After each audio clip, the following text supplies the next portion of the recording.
தத்துவமசி என்ற மகா வாக்கியம் எந்த அளவுக்கு அது அகண்டார்த்த போதகத்தை தருதோ அது போன்ற நிறைய வாக்கியங்கள்லாம் இருக்குது. ராமானுஜரோ ஒரு வார்த்தையை சொன்னார், நலம் தரும் சொல்லை நான் கொண்டு கொண்டேன். அது சொல்லல, அது வாக்கியம். அது நாராயணா என்றது ஒரு சொல் மாதிரி தெரியுது. அதுவும் தத்துவமசி போன்ற ஒரு ஐக்கிய ஞானத்தை தருவது தான். இப்போ நாம் பார்க்க போகிற தத்துவமசி என்கின்ற மகா வாக்கியத்தினுடைய உட்பொருளை.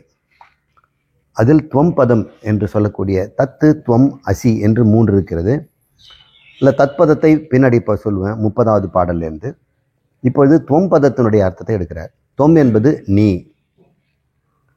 தத் என்பது அது, அசி என்பது ஒன்று, இருக்கிறாய் என்று அர்த்தம். அசினா இருக்கிறாய், ஆசீத.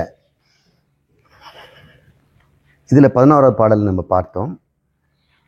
அந்த கரணத்தினுடைய விருத்தியாகவும் அந்த கரண விருத்திகளின் சாட்சியாக இருக்கின்ற சைதன்யம் ஆனந்த ரூபமானது. அது ஆத்மா என்பதில் எந்த சந்தேகமும் இல்லை என்று அவர் சொல்றார். ஒரே வார்த்தை தான் சொல்லியிருக்கிறார், அந்த கரண சாட்சி. அதை இனிமேல் விருத்தி சொல்வார். அந்த கரணத்துக்கு எப்படி சாட்சியா இருக்க முடியும், எது சாட்சியா இருக்குது அப்படின்னு சொல்றார்.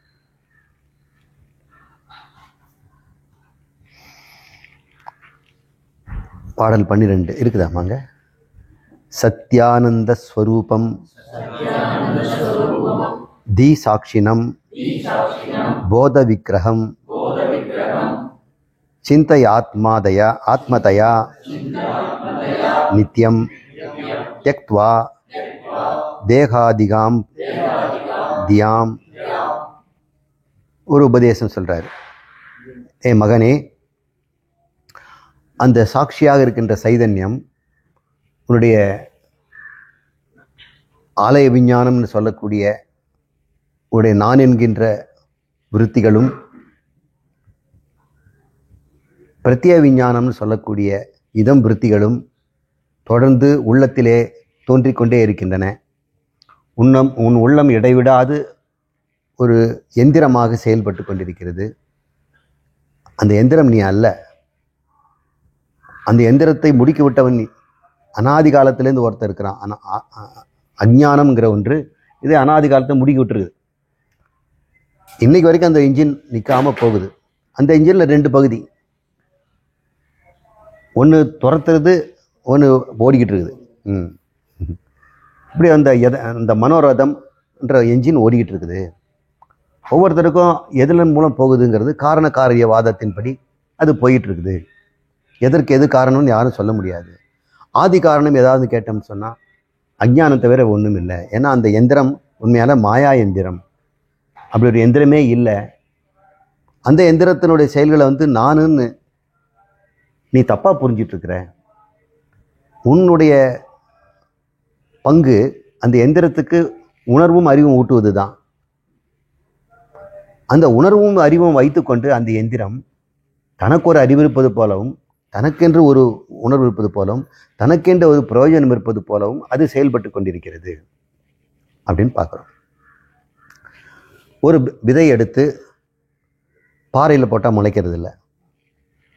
நிலத்தில் போட்ட உடனே தண்ணி போட்டோம்னா முளைக்குது. இப்போ காரணம் எதுன்னு கேட்டால் விதை தான். அதுதான் மூல காரணம். தண்ணீரும் நிலமும் மற்ற போன்ற சககாரி காரியம்னு சொல்கிறோம், காரணம்னு சொல்கிறோம். அந்த காரணங்களோடு சேர்ந்து இது வளருது. அந்த பீஜம், அந்த விதை அங்குரம்னு ஒரு பொருளாக மாறுது. அது முளைன்னு ஒரு செடியா, சின்ன செடியா, அது பேர் அங்குரம்னு. கோயிலெல்லாம் கூட அங்குரார்ப்பணம் அப்படின்னு சொல்லி முளைப்பாரி எடுத்துகிட்டு போவாங்க. அங்குரம்னா முளை. அந்த அங்குரம் ஆக வேண்டும் என்று விதைக்கு எந்த விதமான திட்டவிட்டமான நோக்கம்லாம் கிடையாது. ஏதாவது இருக்குது அதுக்கு, அது தானாக நடக்குது. அந்த அங்குரமானது மறுபடியும் தண்டம், நடுத்தண்டாகவும் வேராகவும் கிளைகளாகவும் இலைகளாக வேண்டும்னு அதுக்கு ஏதாவது நோக்கம் இருக்குதா? இல்லை. இப்படி இந்த பிரபஞ்சத்தில் இருக்கக்கூடிய ஒவ்வொரு உடம்புமே, ஒவ்வொரு பிராணியினுடைய உடம்புமே தானாகவே அந்த பிரகிருதி என்ற இயக்கத்தில் எந்திரத்தனமாக வளர்கிறது. இதற்கு யாருடைய ஒரு சேதனமும் அதுக்கு தேவையில்லை. யாராவது வழிகாட்டி இதை இப்படி செய்யுங்க அப்படி செய்யுங்கன்னா சொல்ல வேண்டியதில்லை. அது பாட்டு தானா இருக்கு. கோழி முட்டையில் கோழி குஞ்சு வருவதற்கு வெளியே எந்த காரணமும் இல்லைன்னு சொல்லிட்டோம் இல்லையா? அது அசகாயம்னு சொல்லிட்டோம்.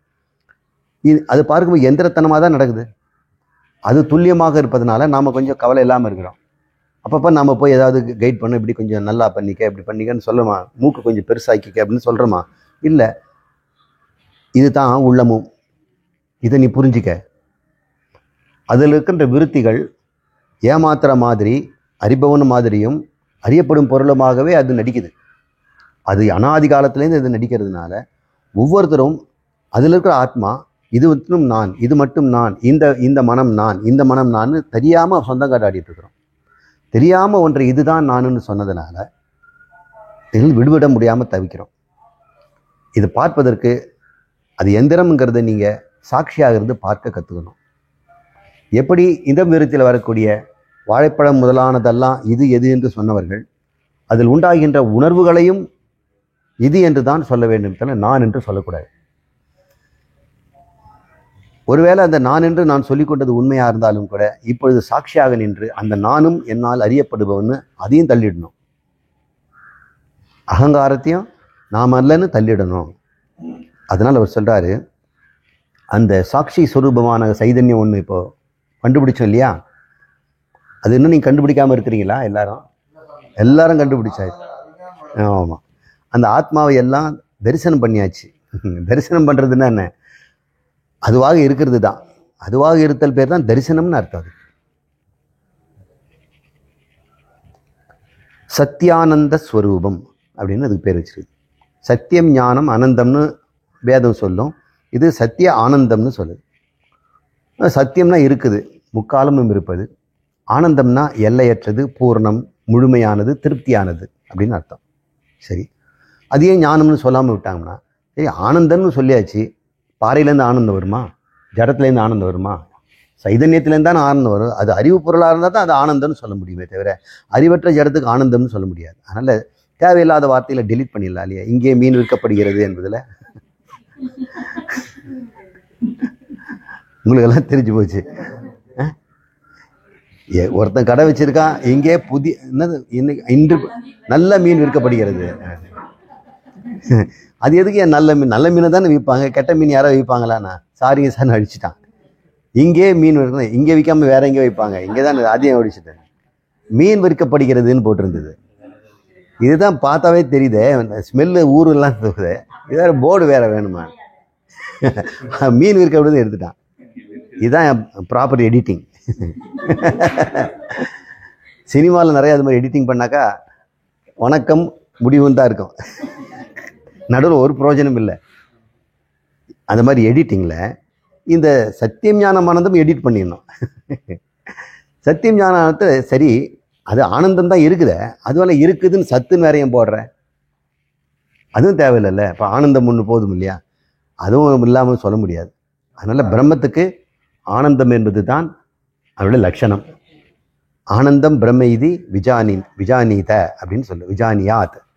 பிரம்மம் ஆனந்தம் என்று தெரிந்து கொள் என்று உபனிஷத் சொல்லுது. வேற எந்த டெஃபினேஷனும் வேண்டாம், அது அதிகபட்சம், குறைந்த சொற்களை பயன்படுத்து. அப்படிப்பட்ட சத்தியானந்த ஸ்வரூபம் சாட்சி உன்னிடம் இருக்குது, நீ தான் தோம்பதத்தை பேசிட்டு இருக்கிறார். தி சாட்சினம், அதுதான் புத்தியை சாட்சியாக இருந்து பார்க்கிறது. தி என்பது இங்கே புத்தியை குறிக்குது. புத்தியை அது அறிந்து கொண்டிருக்கிறது.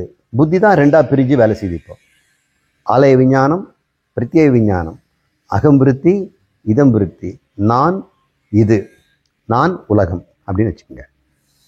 அது எப்படிப்பட்டது? போத விக்கிரகம், ஞான சுரூபமாக இருக்கிறது. போதம்னா அறிவு, விக்கிரகம்னா சுரூபம், அதை கணம்னு சொல்லலாம். எப்பொழுதும் நித்தியம். அடுத்த வரியில் எப்பொழுதும்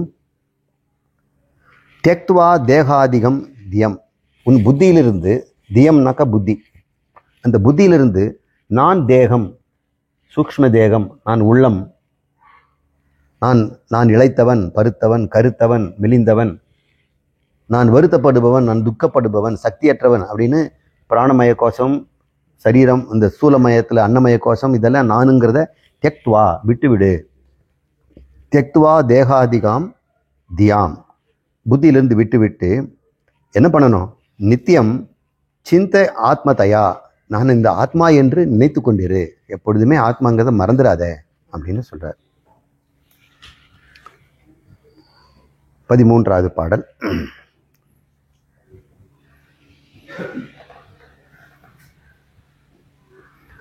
ரூபாதிமான் யதஹ பிண்டஹ தத ந ஆத்மா கடாதிவத் வேதாதி மகாபூத விகாரத்வாச்ச கும்பவத். நீ ஒரு சாட்சி, புத்திக்கு சாட்சி, தேகத்துக்கெல்லாம் வேறானவன். எப்படி ஒரு லாஜிக் சொல்லுங்க அப்படின்னு சொல்றாரு. ரூபாதிமான் யதக பிண்டக ததன் ஆத்மா கடாதிபத்து. பானைக்கு ஒரு உருவம் உள்ளது போல, கடாதிபத்து கடம் போல, இந்த பிண்டகம் சொல்லக்கூடிய இந்த உடம்புக்கும் ஒரு உருவம் இருக்கிறது.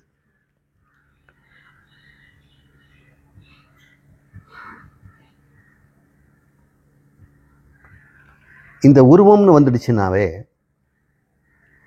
அதுக்கு அறிவு இருக்காது. ஏன்னா அறிவற்றது, அறிவுக்கு உருவம் இருக்கக்கூடாது. அது என்ன சார் ஒரு கண்டிஷன் போடுறீங்க? அறிவுக்கு உருவம் இருக்கக்கூடாது. விசேஷமான அறிவுக்கு உருவம் இருக்கலாம். நீங்கள் வாழைப்பழம் மாம்பழங்கிறது ஒரு விசேஷ அறிவு. அது அறிவதற்கு ஒரு அறிவு வேணும் இல்லை? நீங்கள் அறிவு இருக்கிற பொருளாக இருந்தால் தான் மாம்பழத்தையும் பழப்பழத்தையும் அடிச்சு முடியும். அப்போ மாம்பழம் பலாப்பழம் போன்ற அறிவெல்லாம் ரூப அறிவு, அது நாம ரூபங்களாயிரும்.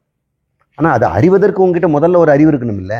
அதுக்கு ஒரு வடிவம் இருந்ததுன்னா, அது ஏற்கனவே ஒரு மாம்பழம்னு ஒரு வடிவம் இருந்ததுன்னா அது அழிச்சிட்டு தானே இன்னொன்று பார்க்க முடியும். அதனால் அறிவுக்கு வடிவம் இருக்க முடியாது. இந்த லாஜிக்கை நீங்கள் புரிஞ்சுக்கிட்டீங்கன்னா வடிவத்தை எது நீ பார்த்துட்டியா அதுக்கு அறிவு இல்லை. வடிவம், அது வடிவம் இல்லைங்கிறதும் புரிஞ்சுக்க. அறிவு உங்களுக்கு தான் ஆத்மான்னு தெரியும் இல்லை? நாம் அறிவுன்னு தெரிஞ்சுக்கிட்டோம். அறிவுக்கு உருவம் வேணுமா? வேண்டாம்.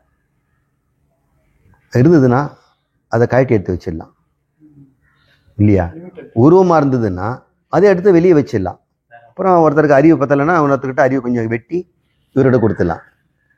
விரலை கொடுக்கலாம், தோலை கொடுக்கலாம், கண்ணை கொடுக்கலாம், எல்லாத்தையும் கொடுக்க முடியுது. உருவம் இருக்கிறது கொடுக்க முடியுது.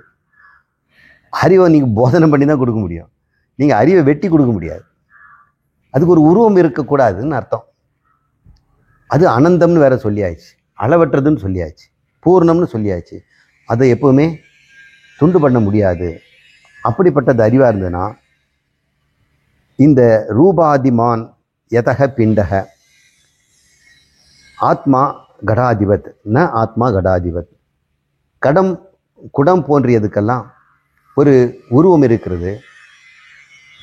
அந்த உருவமாக இருப்பதனால அந்த உருவத்தை தவிர வேறு எதுவும் அது செய்ய முடியாது. அதுக்கு வேறு எதுவும் செய்ய முடியாது. ஆனால் ஆத்மாவோ எல்லாவற்றையும் செய்ய வல்லது இல்லையா? எதையும் அறியக்கூடியது இல்லையா?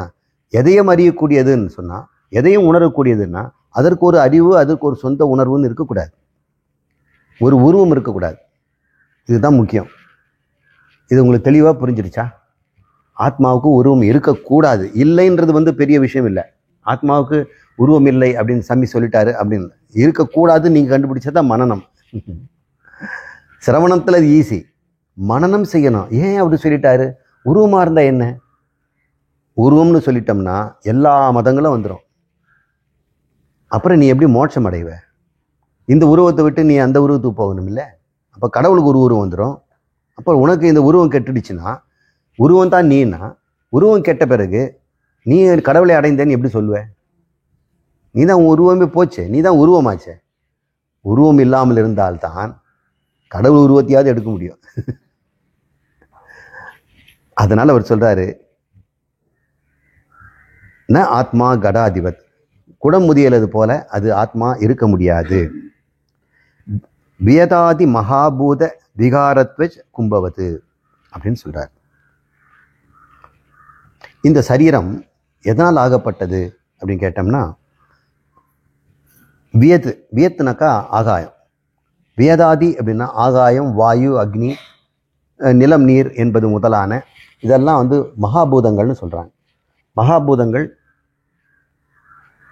சூக்ஷ்மமாக இருக்கின்றன.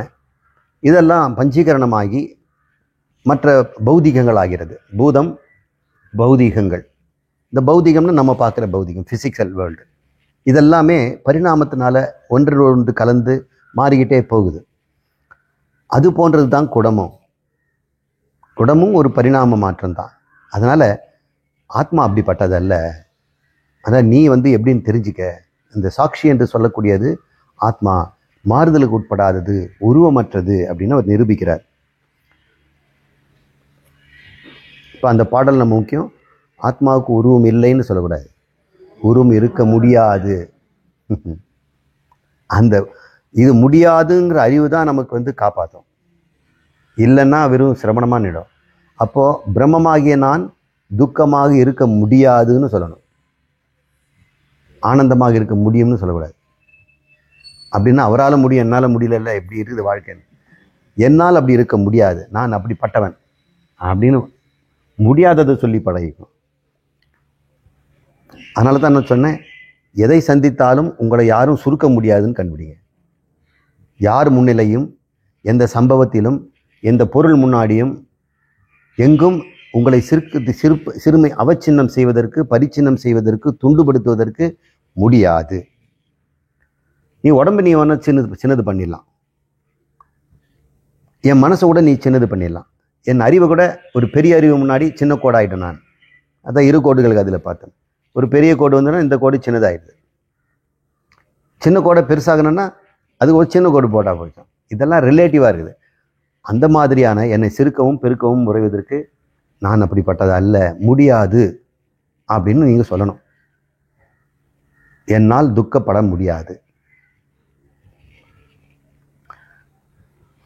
அப்போ சிஷ்யன் கேட்குறான், சரி நீங்கள் எப்படியெல்லாம் சொல்லிட்டு இருக்கிறீங்களே, ஆத்மாவை பற்றி எனக்கு சொல்லிக் கொடுங்களேன், அதான் என்னை பற்றி எனக்கு சொல்லிக் கொடுங்க. ஏதோ நீங்கள் ஆகாயம் போடுறது உருவமற்றதுன்ட்டு பொதுப்படையாக ஒரு சைதன்யத்தை பற்றி பேசுகிறீங்க. இப்போ என்னை பற்றி எனக்கு ஏதாவது சொல்லுங்கள். ஒருவேளை இந்த பருவுடல் நான் அல்லாது என்று ஊகிப்படுவது என்றால் நான் ஒத்துக்கொள்கிறேன். எனக்கு என்னை பற்றி உள்ளங்கை நெல்லிக்கனி போல விளக்கி கொடுங்கள். நான் அப்படிப்பட்டவன் தானா அப்படின்னு எனக்கு காட்டி கொடுங்க. நீங்கள் சொல்கிறதெல்லாம் ஏதோ ஆத்மா அப்படிப்பட்டது, பிரம்மம் அப்படிப்பட்டது, சாட்சி அப்படிப்பட்டதுன்னு எனக்கு உள்ளங்கை நெல்லிக்கை வடிவை நான் புரிஞ்சுக்கணும். நான் உள்ளங்கையில் நெல்லிக்கை விதைச்சா அது இருப்பதை எனக்கு யாரும் சுட்டி காட்ட வேண்டியதில்லை. நான் கண்ணை மூடிட்டு கையில் இருக்குது நான் என்னன்னு சொல்லிடுவேன். நான் கை முழுக்க அது நிரம்பி இருக்குது, என்னால் அபரோக்ஷமாக அறியப்படுகிறது. கண்ணால் பார்த்தோம்னா பரோட்சமாயிடும். இது அப்படியே அபரோக்ஷமாக ஆத்மாவை நேராக போய் இது நெல்லிக்கனி தொட்டு பார்க்குது. அந்த மாதிரி அபரோக்ஷமாக நான் அறிகிறேன். அனாத்மாயதி பிண்டோ அயம் உக்தஹேது பவான் மதஹ கராமலகவத் சாக்ஷாத் ஆத்மானம் பிரதிபாதய. பவான் தாங்கள் எனக்கு மதஹ கர ஆமலகவத்து, கரம்னா கை, ஆமலக்கம்னா நெல்லிக்காய், கரத்தில் நெல்லிக்காய் போல சாட்சாத்காரமாக எனக்கு நானே அறியும்படி, எனக்கு நானே நீங்கள் சொல்லிக் கொடுக்காமலே நானே இதுதான் அப்படின்னு கண்டுபிடிக்கிற மாதிரி, சாட்சாத்துன்னு அப்படி இதுதான் அப்படின்னு நானே சொல்லணும்.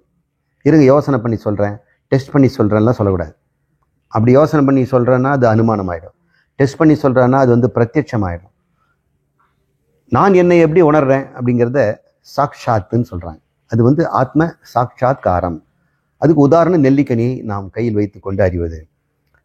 அவர் சொல்கிறான், அனாத்மா யதி பிண்டோயம் உக்தஹேது அப்படின்னு சொல்கிறார். நல்ல உக்தியினால், நல்ல தந்திரமான சொற்களால் எனக்கு அனாத்மாவை நீங்கள் பிண்டம் என்று சொல்லி கொடுத்துட்டீங்க, அயம் பிண்டம்னு சொல்லி கொடுத்துட்டீங்க.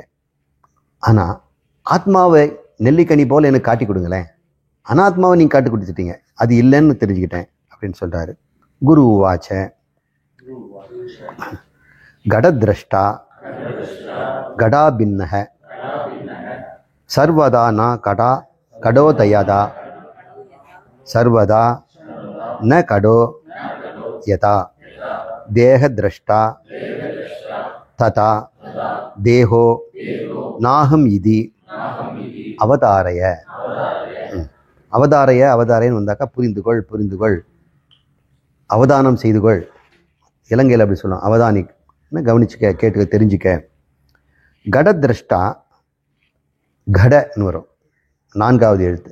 கட திரஷ்டா, திரஷ்டானா பார்ப்பவன், குடத்தை பார்ப்பவன்.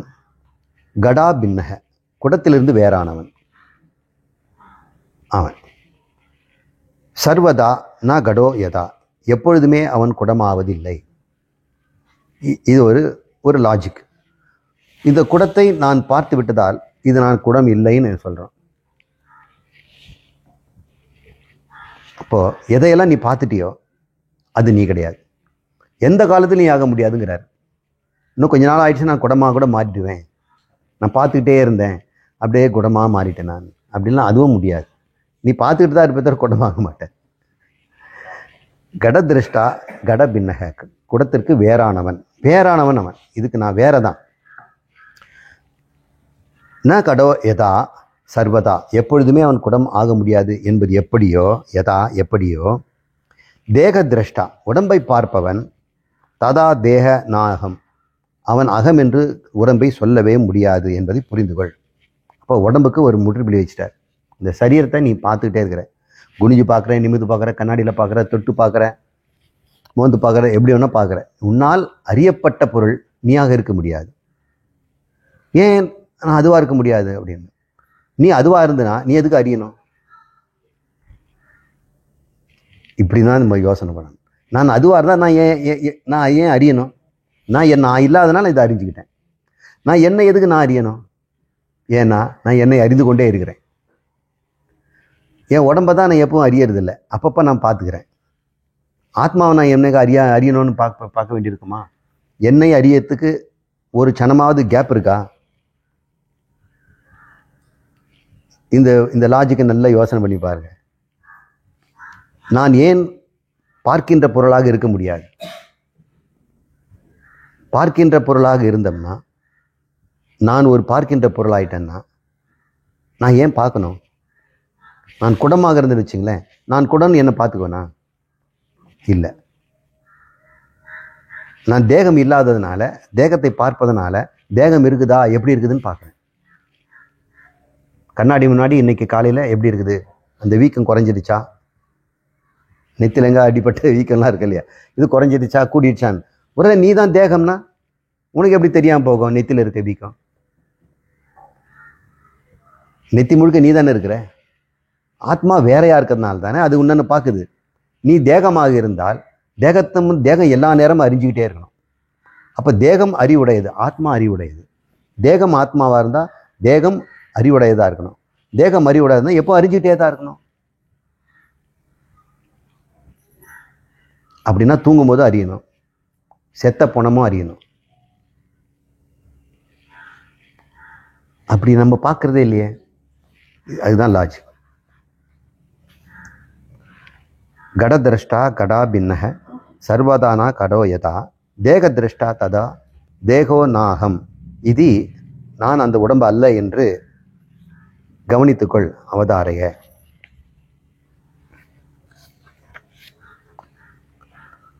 பதினாறாவது பாடல். இதே மாதிரி இப்போ குடத்துக்கு சொன்னது பாரு, நான் பார்த்த பொருளாக நான் இருக்க முடியாது. ஏன்னு இப்போ பார்த்துட்டோம். நான் அதுவாக இருந்தால் நான் பார்க்க வேண்டிய அவசியம் இல்லை. அதுதான் இப்போ நீங்கள் பார்க்க வேண்டிய அவசியம் இல்லாத ஒரு பொருள் எதுன்னு சொல்லுங்கள் உங்களில். ஆத்மாவை தான். ஏன்னா ஆத்மா தான் நீங்கள் எப்பவுமே இருக்கிறீங்க. ஆத்மா ஒருவேளை இருக்குதா அப்படின்னு தேடினா என்ன ஆகும்? நீங்கள் ஆத்மாவை வேற ஆள் ஆகிடுவீங்க. ஆத்மாவை பார்த்துட்டேன்னு சொன்னோம்னா, அதனால தான் கேன உபநிஷம் சொன்னேன், ஆத்மாவை நான் பார்க்கவில்லை என்று சொல்லவில்லை, பார்த்தேன் என்றும் சொல்லவில்லை. யார் இதை புரிஞ்சுக்கிட்டானோ அவன் பார்த்தவன்ட்டான். அவன் பார்த்தவன். இவன் கூட சொல்ல முடியாது, என்ன இப்போ என்ன மடக்கிடுவார் இவர். அதனால் யாரெல்லாம் புரிந்து கொண்டார்களோ அவர்கள் பார்த்தவர்கள் அப்படின்ட்டார். இப்போ குருவும் பார்த்துட்டார். ஏவம் இந்திரிய திருண்ணா அகம் இந்திரியானாதி இந்திரியாநீதி நிஷ்சினு மனோபுத்திஸ்ததா பிராணோ ந அகமிதி அவதாரைய. அந்த லாஜிக்கை அவர் எக்ஸ்டெண்ட் பண்றார். நீ பார்த்ததாலே அந்த பொருள் நீ இல்லை. பார்க்கப்படும் பொருளாக இருந்தால் நீ பார்க்க வேண்டி இருந்திருக்கவே அவசியம் இருக்காது. அந்த பொருளாக இருந்தால் நீங்கள் அதை பார்த்துருக்க வேண்டிய அவசியம் இல்லை. அது உனக்கு வேற இருந்தால் தான் நீ பார்க்க வேண்டியிருந்தது. சரி, அப்போது இந்த லாஜிக்கை நம்ம இதே போல் இன்னும் இந்திரியங்களுக்கும் பிராணனுக்கும் மனம் புத்திக்கும் பயன்படுத்தி பார் என்று சொல்கிறார். இது ஆத்மபோதால் எந்த மாதிரி லாஜிக்கில் சொல்லுவாங்க? என்ன விவேகம் அது? திருஷ்ய விவேகம், ஒரு பஞ்சகோஷ விவேகம், இந்த 5 சொல்கிறார் இல்லையா? ஆமாம். திருஷ்ய விவேகத்தில் ஒரு இடத்துல நின்றுடும். பொருள், கண்ணு, மனம், புத்திக்கு போகாது, நேரடி ஆத்மாவை போயிடும். அதனால் அது ரொம்ப ஷார்ட்கட். இங்கே பஞ்சகோஷ விவேகத்தை அவர் சொல்கிறார். ஏன்னா இது பார்க்கப்படும் பொருளுங்கிறத சொல்கிறார். பார்க்கப்படும் பொருளை லிஸ்ட் போடணும் இல்லையா? அவன் திருக்க மட்டும் தான் காட்டுறான். இது திருக்கில்லைன்னு சொல்கிறாரு. இது மாதிரி இந்திரியங்கள்னு சொல்லக்கூடிய உன் கண்ணு நான் இல்லை அப்படின்னு நீ சொல்லணும். கண்ணு நான் இல்லை அப்படின்னா எப்படி நீ கண்ணு நான் இல்லைன்னு சொல்கிறீங்க? நீ கண்ணை பார்ப்பதால். கண்ணை எப்படி நான் பார்த்தேன் அப்படின்னா, உன் கண்ணு நல்லா தெரியுதா குழப்பமாக தெரியுதா அப்படின்னு உனக்கு தெரியுதில்ல. இப்போ உன் கண்ணை நீ கண்ணாடி பார்த்தோன்னே இப்போ நல்லா தெரியுது சார். அப்போ சில சமயத்தில் பிற விழுந்திருக்கும்போது ஒரே மங்கலாக இருக்குது சார். அப்புறம் சர்ஜரி முடிச்சோன்னு எப்படி தெரியுது? இப்போ நல்லா தெரியுது சார். அப்போ நீங்கள் எதை பார்த்தீங்க? கண்ணை தான் பார்த்தீங்க, உலகத்தை பார்க்கல. உலகம் நல்லா தெரியுதுன்னு சொல்கிறது காரணம் கண்ணு நல்லா தெரியுதுன்னு அர்த்தம். அப்போ கண்ணு நல்லானதும் நல்லா இல்லாததையும் பார்த்தா ஒரு கடையில் போய் பொருள் வாங்கும்போது இந்த பொருள் நல்லா இருக்குது சார், இந்த பொருள் நல்லா இல்லைன்னு சொன்ன மாதிரில இருக்குது. அப்போ நீ கண்ணை பார்த்ததால் நீ கண் கிடையாது, காதை கேட்டதால் நீ காது கிடையாது. கேட்பவன் நீ, பார்த்தவன் நீ. அதனால் இந்திரியங்கள் நீ இல்லை. ஏன்னா நீ இந்திரியமாக நீ இருந்தேன்னு வச்சுங்க, ஒரு இந்திரியம் போனால் நீ காணா போயிடுவேன். இப்போ கண் போயிடுச்சுன்னா அவன் ஆள் இருக்க மாட்டான். கண்ணை மட்டும் எடுத்துருங்க சார், அவன் காலி அப்படின்னு. அப்படி இல்லையே. கண் இல்லாமலும் மனிதர்கள் இருக்கிறார், காது இல்லாமல் இருக்கிறார்கள், சொரணை இல்லாமல் இருக்கிறாங்க, நாக்கு சொரணை இல்லாமல், இதெல்லாம் இல்லாமலும் நீ இருக்க முடியும். அப்போ அது உனக்கு வேறானது. இப்போ நீ இல்லாமல் கூட அது இல்லாமல் கூட இருக்க முடியும்னு கண்டுபிடிச்சினா தான் ஆத்மாவை கண்டுபிடிக்க முடியும். அப்போ நீங்கள் கண்டுபிடிக்கணும், இதெல்லாமல் இருப்பேனா இதெல்லாம் இருப்பேனா. நீங்கள் கேளுங்க, உங்கள் வாழ்க்கையில் கேளுங்க. நீங்கள் எத்தனையோ பிடிச்சி வச்சுருக்குறோம் வாழ்க்கையில். கொஞ்ச நேரம் யோசனை பண்ணி பார்ப்போம், இது இல்லாமல் எல்லாம் இருக்க முடியாதா? இப்போ கல்யாணம் வேணும்னு கேட்டுக்கிட்ட ஒரு பையனுக்கு அவன் கேட்கணும், கல்யாணம் இருக்க முடியாதா? எவ்வளோ பேர் கல்யாணம் இல்லாமலே இருந்துட்டு இருக்கிறாங்க. கல்யாணம் கட்டியே ஆகணும்னு ஏன் கவலைப்படுறீங்க? அது இல்லாமல் நான் இருப்பேனே அப்படின்னு நம்ம சொல்லணும். கட்டிட்ட பிறகு சொல்லக்கூடாது. கட்டிட்ட பிறகும் அந்த ஞானத்தோடு இருக்கணும். நான் இல்லாமல் அவங்க இருப்பாங்க, அவன் இல்லாமல் நான் இருப்பேன். ஆனால் நம்முடைய வசனங்களில் நீ இன்றி நான் இல்லை, நான் இன்றி நீ இல்லை அப்படின்லாம் பாடிட்டு இருப்பாங்க. அப்படிலாம் ஒன்றும் கிடையாது. தூக்கத்தில் அவங்கவுங்க தனியாக தான் தூங்குறாங்க. அவன் தூங்கினா இவன் தூங்காமல் இருக்கிறானா என்ன? 2 பேரையும் சேர்ந்தே தூங்கிருக்கிறாங்களா? அவன் தூக்கம் தனி, இவங்க தூக்கம் தனி. இது இல்லாமல் நான் இருப்பேன் என்ற ஒரு யோசனையை நம்ம அன்றாட வாழ்க்கையில் பயன்படுத்துவோம். 5 பேனா வச்சிருக்க இடத்துல இந்த 4 கூட இல்லாமல் நான் உன்னோட இருப்பேன். விட்டுடுங்க. 5 செருப்பு இடத்துல இந்த 2 செருப்பு போதும். 2 கம்மியாக வச்சுக்க முடியாது. ஒரு செருப்பு, அவர் சன்னியாசிங்க, ஒரு செருப்பு. அது நம்ம அப்புறம் நம்முடைய உடைமைகளை நம்ம செக் பண்ணுவோம். நிறைய பேருக்கு கடன் வாங்கி கஷ்டப்படுறது காரணமே அது இல்லாமல் இருக்க முடியாது என்ற ஒரு நிச்சயம் பண்ணிட்டதுனால தான் அவங்க சிக்கிறாங்க. எத்தனையோ விஷயத்தை கடன் வாங்காமல் இருக்கணும்னா இது இல்லாமல் இருக்க முடியும் அப்படின்னு முதல்லயே நீங்கள் பண்ணிட்டேன், கடன் வாங்குறது அவசியமே இருக்காது. ஒருவன் உயிர் வாழ்வதற்கு வேண்டிய பொருள் ரொம்ப ரொம்ப கம்மிங்க. உயிர் வாழ்வதற்கு வேண்டிய இடம் ரொம்ப கம்மிங்க. அவன் இருப்பதற்கு என்னென்ன வேணும்னு பார்த்தோம்னு சொன்னான், ஆத்மா ஒன்றே போதும். அது அழியவே அழியாது. அது உடம்பு இருந்தாலும் இருக்கும், இல்லாவிட்டாலும் இருக்கும். மனம் இருந்தாலும் இருக்கும், இல்லாவிட்டாலும் இருக்கும். இந்த உண்மையை நம்ம தெரிஞ்சவங்களுக்கு இதுவே நமக்கு இல்லாவிட்டால் கூட நம்ம பரவாயில்லன்னு வாழக்கூடியவங்க, இந்த உடம்புக்கு வெளியே இருக்கிற பொருளெல்லாம் நம்ம பிடிச்சி வச்சுக்குவோமா? நிறைய பேர் உறவுகளை விட்டுடக்கூடாது அப்படின்னு சொல்லி உறவுகளை பிடிக்கிறதுக்கு என்னென்னவோ தந்திரங்களை பண்ணுறாங்க. ஒரே நிமிஷம் இந்த உறவுகள் இல்லாமல் இருக்க முடியும். நிறைய பேர் அப்படி பார்க்குறாங்க. உறவெல்லாம் உதறி தள்ளி போயிட்டு அவங்க காதல் திருமணம் பண்ணிக்கிட்டாங்க, ஜாதியிலேருந்து தள்ளி விட்டுட்டாங்க, அவங்க செத்த போயிட்டாங்க, நல்லா தான் இருக்கிறாங்க. உறவுகள்லாம் நினச்சிட்டு இருப்பாங்க அவங்கள நாமெல்லாம் இல்லாமல் போனால் என்ன ஆகுது பார்க்கலாம் அப்படின்னு. இது இன்னும் சொல்கிறேன், வானம்லாம் இவங்கெல்லாம் இல்லாமல் போனால் வானம் காலி ஆகிடுமா? நீங்கள்லாம் இல்லாமல் போனால் நான் பார்க்குறவன் இல்லாமல் போயிடுவேண்ணா? நீங்கள் இருந்தால் தான் நான் பார்க்குறவனா? நீங்கள் இல்லாததையும் நான் பார்ப்பேன். சரீரம் இருக்கிறதையும் பார்ப்பேன், சரீரம் இல்லாததையும் பார்ப்பேன். அப்படி கண்டுபிடிக்கணும். நான் பார்ப்பவன் அறிபவன்ன்றதுனால இருப்பதையும் இல்லாததையும் அறிகின்றவன் நான். அப்படிப்பட்டவனுக்கு இருப்பும் இல்லாமையும் எனக்கு தேவையற்றது அப்படின்னு கண்டுபிடிக்கணும். இதுக்கு ஒரு தர்க்க ரீதியாக ஒரு சொல்கிறாங்க, அந்யதா சித்தம் அப்படிங்கிறாங்க. அந்யதா சித்தம்னா இருந்தால் இருக்கட்டும், இல்லாவிட்டால் போகட்டும்னு அர்த்தம். அது அவசியமில்லை அப்படின்ற அர்த்தம். உதாசீனம்னு பேர். அந்யதா சித்தம் நிறைய பேர் தெரிஞ்சிருக்கோன்னு நினைக்கிறேன். ஒரு பொருள் உண்டாவதற்கு என்னென்ன வேணும் அப்படின்னு கேட்குறோம். இப்போ சமையல் பண்ணுறதுக்கு என்னென்னங்க வேணும் அப்படின்னு கேட்கும்போது என்ன செய்யணும்னு சொல்லுங்கள் அப்படின்னு. உப்புமா செய்யலாம் அப்படின்னு. அப்போ அடுப்பு அந்யதா சித்தமா? கட்டாயம் வேணும். அடுப்பு மட்டும் போதாது, நெருப்பு இருக்கணும்,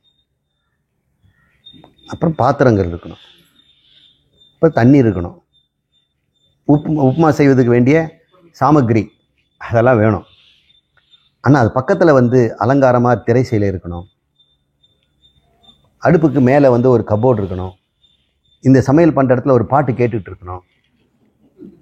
யாராவது பேச்சு துணைக்கு இருக்கணும் அப்படின்னு ஏதாவது சொல்ல முடியுமா? யாருமே அப்படி சொல்ல மாட்டாங்க. அப்போது உப்புமா செய்வதற்கு என்னென்ன அத்தியாவசியமோ அதை புஷ்கல காரணம்ங்கிறோம். புஷ்கல காரணம்னா அது இல்லாமல் முடியாதுன்னு அர்த்தம். மீதியெல்லாம் அந்யதா சித்தம். இருந்தால் இருக்கட்டும், பாட்டு கேட்டு செய்யட்டுமே, பாட்டு இல்லாவிட்டாலும் பரவாயில்ல அப்படின்னு எதையெல்லாம் அந்யதா சித்தம்னு உங்கள் வாழ்க்கையில் நீங்கள் லிஸ்ட் போடுங்க. எது அது புஷ்கல காரணம்னு பாருங்கள். இங்கே புஷ்கல காரணம் நீங்கள் இருக்கிறதுக்கு, நீங்கள் இருப்பதற்கு என்ன வேண்டும்னா ஆத்மா மட்டும் போதும். குறைந்தபட்சம் ஆத்மாவே போதும். ஆத்மாவுக்கு அழிக்கிறது யாருமே இல்லை. ந ஹதம் ந ஹன்யதே. அது அழிக்கவும் முடியாது, அது இன்னொன்றை அழிப்பதும் இல்லை. இப்போ நான் அழிவதில்லை. ஒருவேளை நான் இன்னொருத்தனை அழிச்சிட்டேன்னா நீ உன்னை யாரையும் அழிக்க முடியாது. ஆத்மா அழியாதது அப்படின்னு நம்ம புரிஞ்சுக்குங்க. அர்ஜுனுக்கு அப்படி ரெண்டையும் சொல்கிறாரு. ஒரு பகவான் என்னுடைய ஆத்மா தான் அழிக்காதுன்னு சொல்கிறாரு, அவங்க ஆத்மா அழிஞ்சிடும் போல் இருக்குதே அப்படின்னு. எந்த ஆத்மா அழிக்க முடியாதுங்கிறதுனால நான் ஹன்யதே நான் ஹந்தி நான் ஹன்யதே அப்படி சில பேர் அப்படி நினச்சிக்குவாங்க. ஓ, கிருஷ்ணனுடைய ஆத்மாவை தான் அழியாது போல் இருக்குது, அவர் நம்மதெல்லாம் அழிஞ்சிடக்கூடியதுன்னு. இப்போ நம்ம உடம்பு மாறுறத பார்க்குறோம், கண்ணு மாறுறத பார்க்குறோம். அப்போ இந்த மாற்றத்தை பார்க்கறது நம்ம மெமரி இருந்தால் தான் பார்க்க முடியும். அல்சைமர் இந்த மாதிரி டிசீஸ் அவங்க மாற்றம்ங்கிறது தெரியாது. அப்போ அந்த மெமரி தான் நானா அப்படிங்கிற அந்த மாற்றத்தை பார்க்கறது மெமரியாக இருக்கிறாங்க. அதுலேயே இப்படி சம்பவம் இப்படி லிங்க் ஆகிருக்கு. ஆமாம். இப்போ மெமரியை பார்க்குறவன் நான் மெமரி லாஸையும் பார்க்குறதில்ல. அப்போ அவன் அந்த மெமரிக்கும் வேற என்ன தான் இருக்க முடியும்? மெமரியை பார்க்கறதுனால நம்ம மெமரி நான் இல்லை. மெமரி மாறுவதையும் நான் பார்க்குறேன், மெமரி இழந்து போனதையும் நான் பார்க்குறேன். அதனால் நான் மெமரிக்கும் வேறானவன், சித்தத்துக்கும் வேறானவன் தான். சித்தம் தானே மெமரி. அதனால் இதை வரிசையாக சொல்லுது, நமக்கு தெரிஞ்ச விஷயந்தான். இந்திரியங்கள் நான் அல்ல, ஏன்னா இந்திரியங்களை நான் அறிபவனாக இருக்கிறேன். எனவே இந்திரியா நீதி நிச்சினு, நிச்சயம் பண்ணிக்கொள். இந்திரியான் போன்றவைகளெல்லாம் நீ கண்ணு முதலான எல்லாவற்றையும் பார்த்துக்கொள். ஒருவேளை மனம் புத்தி இது ரெண்டும் நானாக இருக்க முடியுமா என்றால், நீ மனதையும் பார்ப்பவனாக இருக்கிறாய், புத்தியும் பார்ப்பவனாக இருக்கிறாய். அது அடுத்ததில் அவர் சொல்வார். இதையும் நான் அல்ல என்று புரிந்து கொள்.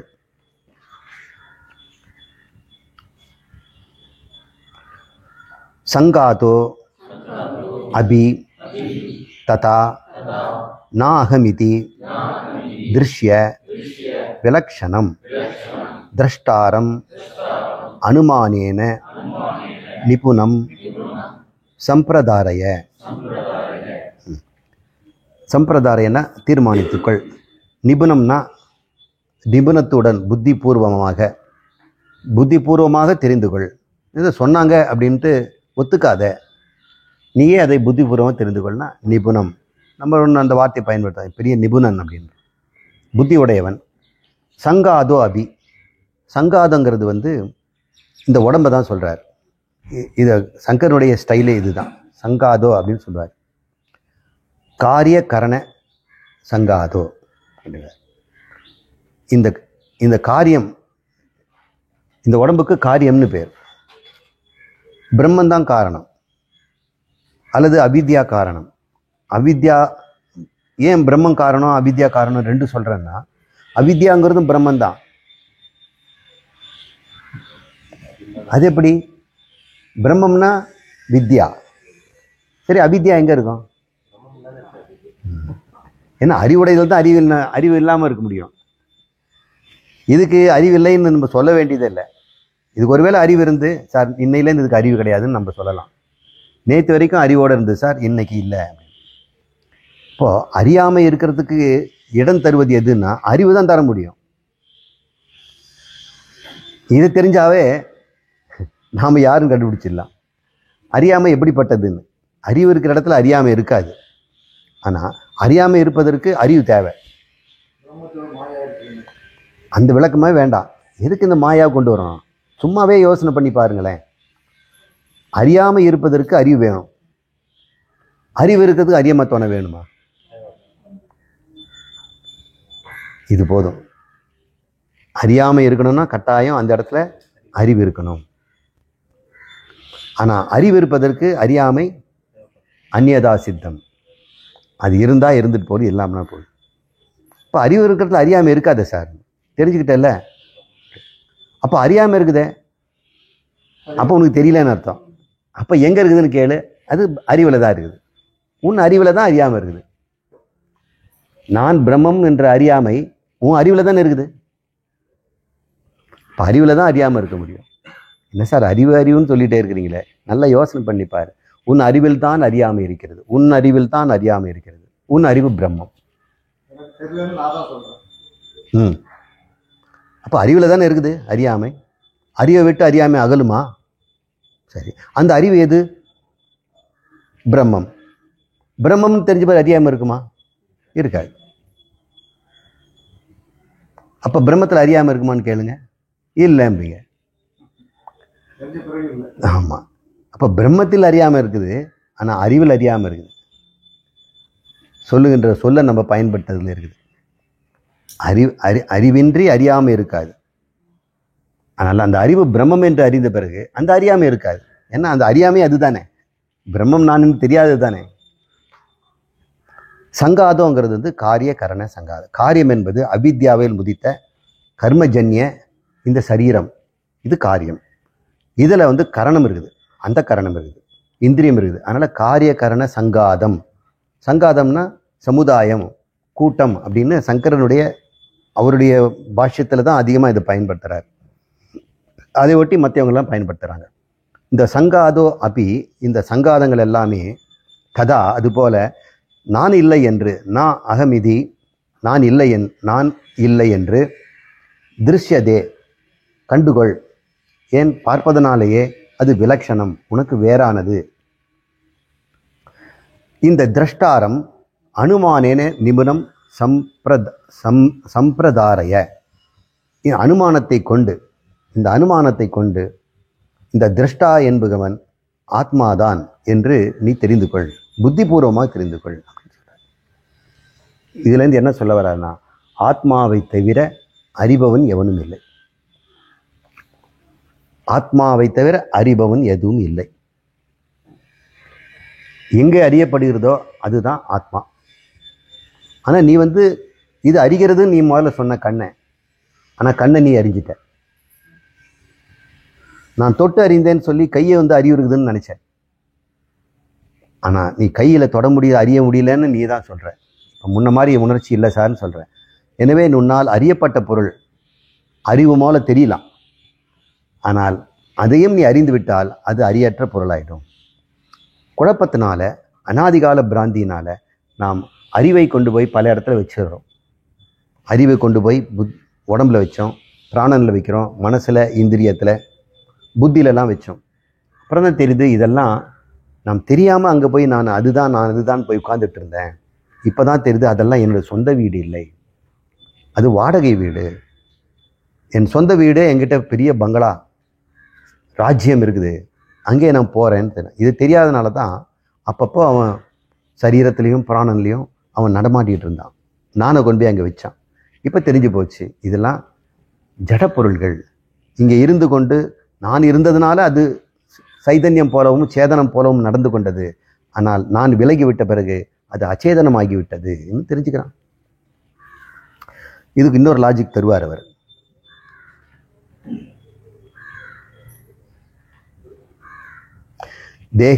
தேகேந்திரியாதயோ பாவா ஹானாதிவ்ய பிரதிக்ஷமாக, இது சேர்த்து படிக்கணும். ஆனாதிவ்ய பிரதிக்ஷமாக யஸ்ய சந்நிதி மாத்திரேன சோகம் இது அவதாரய.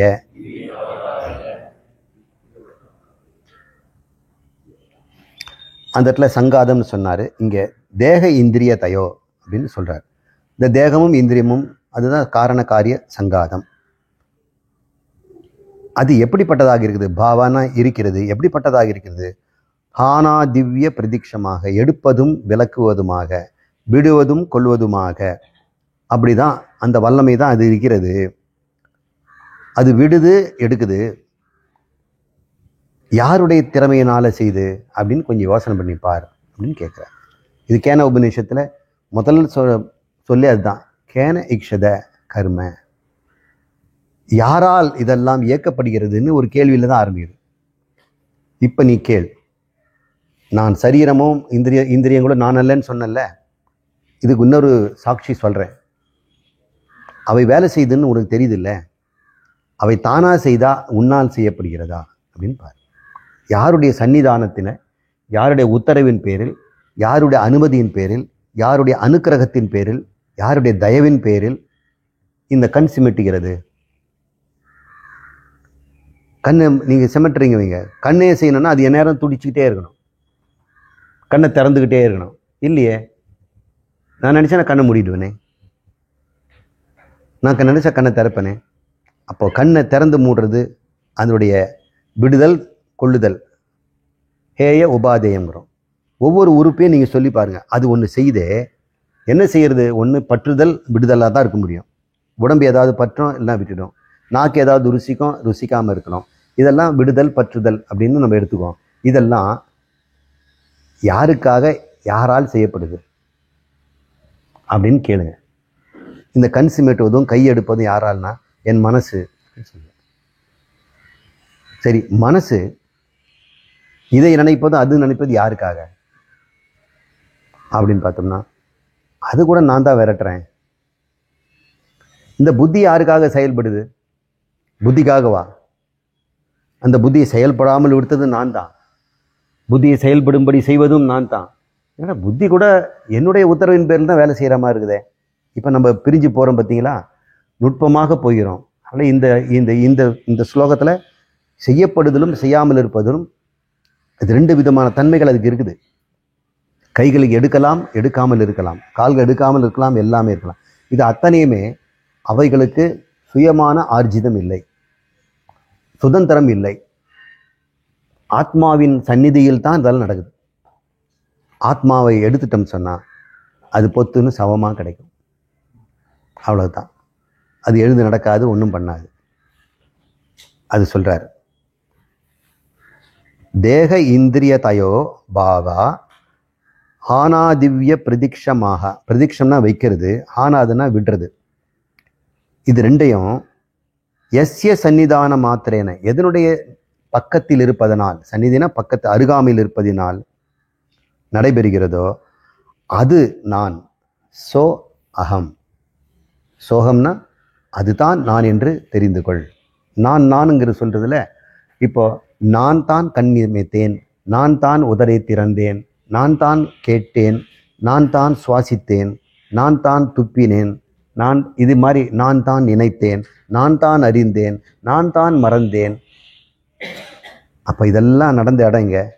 மறந்தேன், நினைத்தேன், படுத்தேன், இதெல்லாம் உன்னால் தூண்டப்பட்டு ஏவப்பட்ட விஷயங்கள் நடந்தது. இப்போ நான் அதுலேருந்து வேறுபட்டவன் தானே. இப்போ நான் அதை செய்வதனால அது இப்படியும் செய்யலாம் அப்படியும் செய்யலான் இருக்கும். ஒருவேளை மனமாக இருந்தேன்னா மனம் செய்கிறத தான் நான் செய்யுதுன்னு சொல்ல முடியும், மனம் செய்வதை நான் செய்யுதுன்னு சொல்ல முடியும். இங்கே நான் அப்படி சொல்லலை, நான் செய்வதை மனம் செய்கிறதுன்னு சொல்கிறேன். நான் நினச்சேன், மனசு வச்சேன், நான் அறிந்து கொண்டேன்றதில். அப்போது ஒரு நானுங்கிற பலம் எங்கே இருக்குதுன்னு பார்த்தோம்னா இந்த இந்திரியங்களிலோ உடம்புலோ இல்லை, அதை கட்டுப்படுத்துகின்ற சன்னிதானத்தில் நடைபெறுது அப்படின்னு அவர் சொல்கிறார். அப்போ இந்த இடத்துல வரும்போது ஒரு சந்தேகம் வரும், இந்த ஆத்மா தான் கர்த்தா பக்தாவா அப்படின்னு ஒரு கேள்வி வந்துடும் இல்லையா. அங்கே வராரு.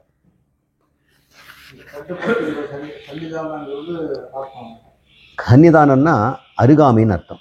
எதனுடைய அருகாமையில் இருக்கிறதோ அது ஆத்மா என்று தெரிந்து கொள். சோ அகம், அதை நான் என்று தெரிந்து கொள் என்று சொல்றார். நானை பற்றி பேசுகிறார். தோம் பதவ அர்த்தம் இல்லையா. சன்னிதானம்னா அருகே, எதன் அருகாமையில் இதெல்லாம் நடைபெறுகிறதோ அதை நான் என்று தெரிந்து கொள் அப்படின்னு சொல்கிறார். இங்கே நம்ம எக்ஸ்ட்ராவாக சிந்திக்க வேண்டியது என்னன்னா, இவைகளெல்லாம் என்னுடைய கட்டையில தான் செய்துங்கிறது நம்ம மறந்து போயிட்டோம். சுத்தமாக மறந்து போயிடும். தானாக போய் எது குடிக்க ஆரம்பிச்சிருது, தானாக போய் எது செய்ய ஆரம்பிச்சது, அது பின்னாடி நம்ம போயிட்டு இருக்கிறோம். நாம் தான் அதனுடைய என்னுடைய சன்னிதானத்தில் தான் என் மனம் வேலை செய்யுது.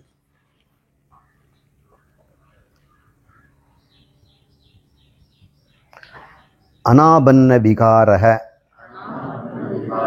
சன்னு அய காந்தவத். இந்த என்ன கா போட்டிருக்குது, சாதாரண காந்தா, காந்தவத். ஏன்னா காந்தம்னு நம்ம சொல்லி பழகிட்டோம், ஆனால் சமஸ்கிருத காந்தம் தான் வருது. காந்தம்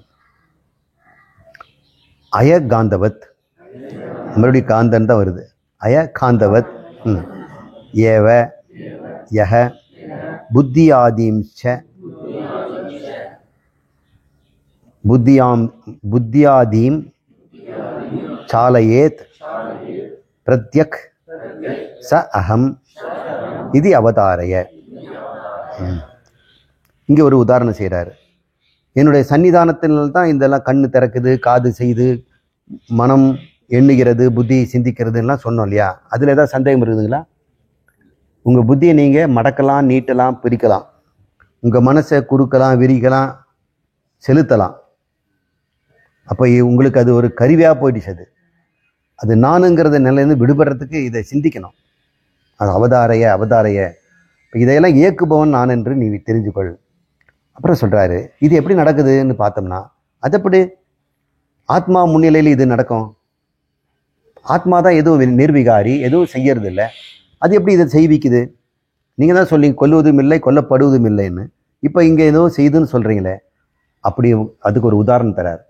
இரும்பு எப்படி துகள்கள் எல்லாம் காந்தத்தின் முன்னாடி தானாகவே அசைதோ, காந்தம் அதை அசைக்கிறது இல்லை, காந்தமும் அசைகிறது இல்லை.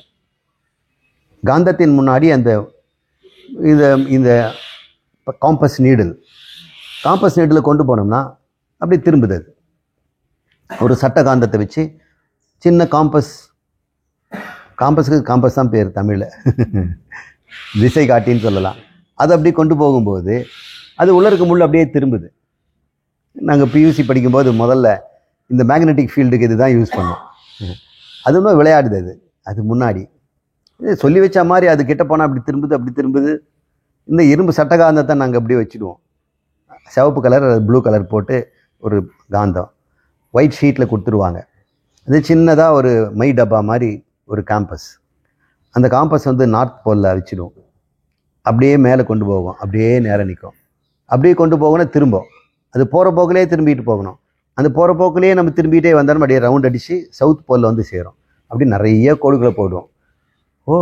காந்தத்தினுடைய புலம் இப்படி அந்த காந்தத்தை சுற்றி சூழ்ந்து இருக்கிறது, அந்த வட்ட பாதையில் இருக்குது அப்படின்னு தெரிஞ்சுக்கிட்டோம். நார்த்துலேருந்து ஒரு சக்தி போய் சவுத்துக்குள்ளே நுழையுது. அப்படி சக்தி விரயமாகிறதில்ல. இதை கண்டுபிடிக்கும் போது எனக்கு தோணுச்சு, இந்த தனக்குன்னு உரி இருக்கிற மாதிரி இந்த காந்தம் ஆடுதே, தனக்குன்னு ஒரு பிரவிற்த்தி இருக்கா மாதிரி, தானே இஷ்டப்பட்டு செய்கிற மாதிரி இருக்குதே, அப்போ உண்மையிலே இதுக்கு என்ன இருக்குது? அப்படி தூர காந்தல் தள்ளி வச்சிட்டோம்னா அப்படியே செத்த மாதிரி கிடக்குது. அப்படி கிட்ட வந்த உடனே அப்படியே ஆடுது ஆரம்பிக்குது. அப்புறம் இங்கே ஆட்டும் போதெல்லாம் அது வந்து தடுமாறுதை பார்க்குறோம். இது போல் ஆத்மா எதுவுமே செய்யாமல் இந்த இந்திரியங்களெல்லாம் தத்தம் வேலைகளில் பிரவிற்த்தி ஆகும்படி செய்கிறது. கண் பிரவிற்த்தி ஆகட்டும், மனம் பிரவிற்த்தி ஆகட்டும், புத்தி பிரவிற்த்தி ஆகட்டும். அப்போ பிரவிற்த்தி ஆகட்டும் தான் இது விட்டுதே தவிர, ஆற்றல் கொடுத்த தவிர எப்படி பிரவிற்த்தி ஆகும்னு சொல்லவே இல்லை. இந்த முள் எப்படி நகருன்னு சொல்லலை. முள் தன்னுடைய இயல்பால் அது நகருது. காந்தம் அங்கே அசையாமல் இருக்குது. அந்த அசையாமல் இருக்கிறது பேர் தான் கூடவத், கூட்டஸ்தம் அப்படின்னு பேர். பிரகிருதியை அசைக்குது. இந்த புருஷனுங்கிற ஆத்மா பிரகிருதிக்குள்ளே இருந்து பிரகிருதியை அசைக்குது. அதனால் பிரகிருதியோடு இருக்கிறதுக்கு ஆத்மாவுக்கு பேர் கூடஸ்தம்னு பேர். உடம்போடு இருக்கிற ஆத்மாவுக்கு அசங்கம்னு பேர்.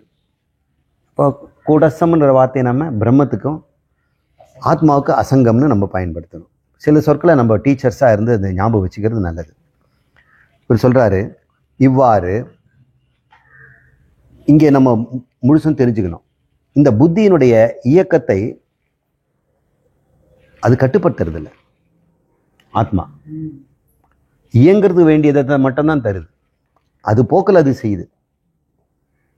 ஆத்மா அதை தொடுவதும் இல்லை, இதை செய்யணும்னு சொல்ல. காந்தத்தை நீங்கள் நல்லா புரிஞ்சுக்குங்க. இந்த ஆட்டம் பாட்டம் எல்லாமே அங்கே இருக்கின்ற இரும்புக்கு தான். அயஸ்ன்னு சொல்கிறார். அயம்னா இரும்பு, அயன். அது ஏன் இப்படி ஆடுது அப்படி போடுறதுன்னா, அது அந்த மாதிரி இடத்துல வச்சுருக்குறாங்க. அது முள்ளாக இருக்கிறதுனாலையும், அது லூப்ரிகேஷனாக பைவட்டில் வச்சுருக்கிறதுனால அது சுழலுது. அது வேறு மாதிரி இருந்தால் வேறு மாதிரி ஆடும். இப்போ புத்தி உங்களுக்கு ஒரு மாதிரி சிந்திக்குது, இவருக்கு ஒரு மாதிரி சிந்திக்குது, அவருக்கு ஒரு மாதிரி சிந்திக்குது. இதுக்கு ஆத்மா காரணமா? இது ஒன்று ஒரு காம்பஸ். இந்த புத்தி ஆட்டோ ப்ரோக்ராமிங். ஆட்டோ ப்ரோக்ராமிங்னா தெரியுமா? தனக்கு வேண்டிய ப்ரோக்ராம் தானே எழுதிக்கணும். அது மாதிரி மனுஷன் கண்டுபிடிக்க போகிறான். இப்போ ஆர்டிஃபிஷியல் இன்டெலிஜென்ஸ் கிட்டத்தட்ட ஆட்டோ ப்ரோக்ராமிங். நம்மளுடைய பிஹேவியரெல்லாம் அதை பார்த்துக்கிட்டு அதுவே ப்ரோக்ராம் மாற்றிக்குது. நீங்கள் ஒரு 10 நாள் நீங்கள் எதெல்லாம் சர்ச் பண்ணுறீங்களோ சர்ச் என்ஜினில், அது உங்களை வந்து அடையாளம் கண்டுபிடிச்சிட்டு, இவருடைய டேஸ்ட் இது, இவருடைய பழக்க வழக்கங்கள் இதுன்னு. அப்புறம் இவங்களுக்கு இது பிடிக்கும், இந்த பாட்டை நீங்கள் கேட்டதுனால இந்த பாட்டை நீங்கள் கேளுங்க அப்படின்னு அது போயிட்டே இருக்கு. அப்புறம் நம்ம கேட்காமலே இதெல்லாம் இது எப்படி வந்துச்சு அப்படின்னு பார்ப்போம். அது ஆட்டோ ப்ரோக்ராமிங். தனக்குத்தானே தன் செயல்பாடுகளை எழுதி கொள்கிறது. அந்த மாதிரி திறமை இருக்குதா புத்தி. இந்த புத்தி ஆட்டோ ப்ரோக்ராமிங், செல்ஃப் லேர்னிங். ஆனால் அதுக்கு வந்து ஆத்மா துணை இருக்கணும்.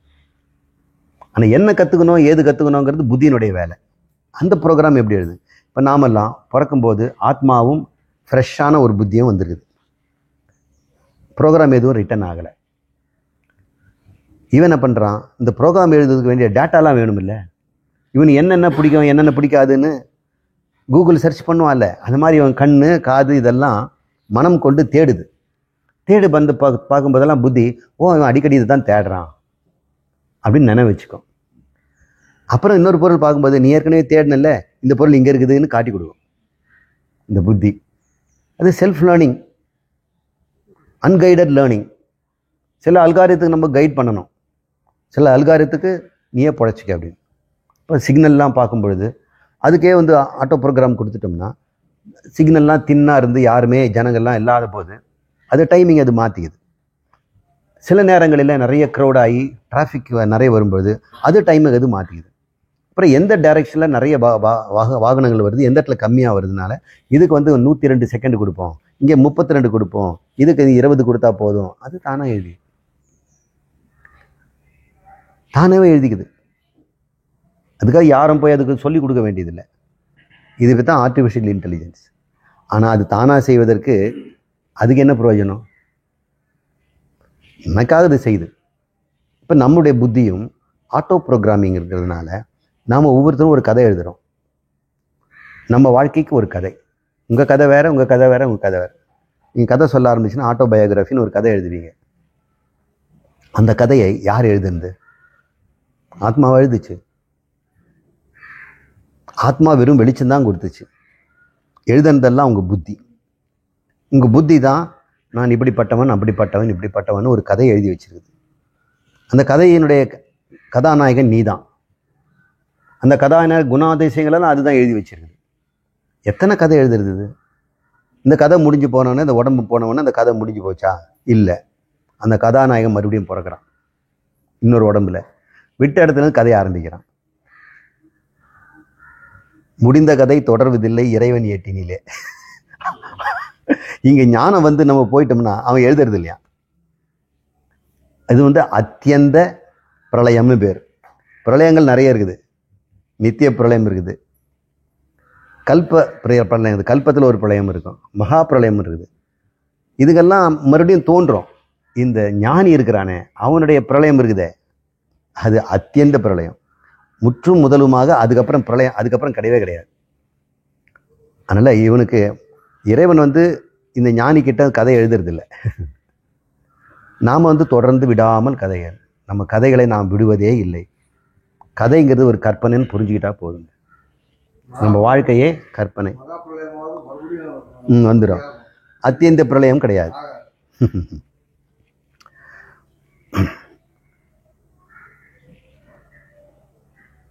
அன்ன ஆபன்ன விகாரக அது படிச்சுட்டு இல்லையா.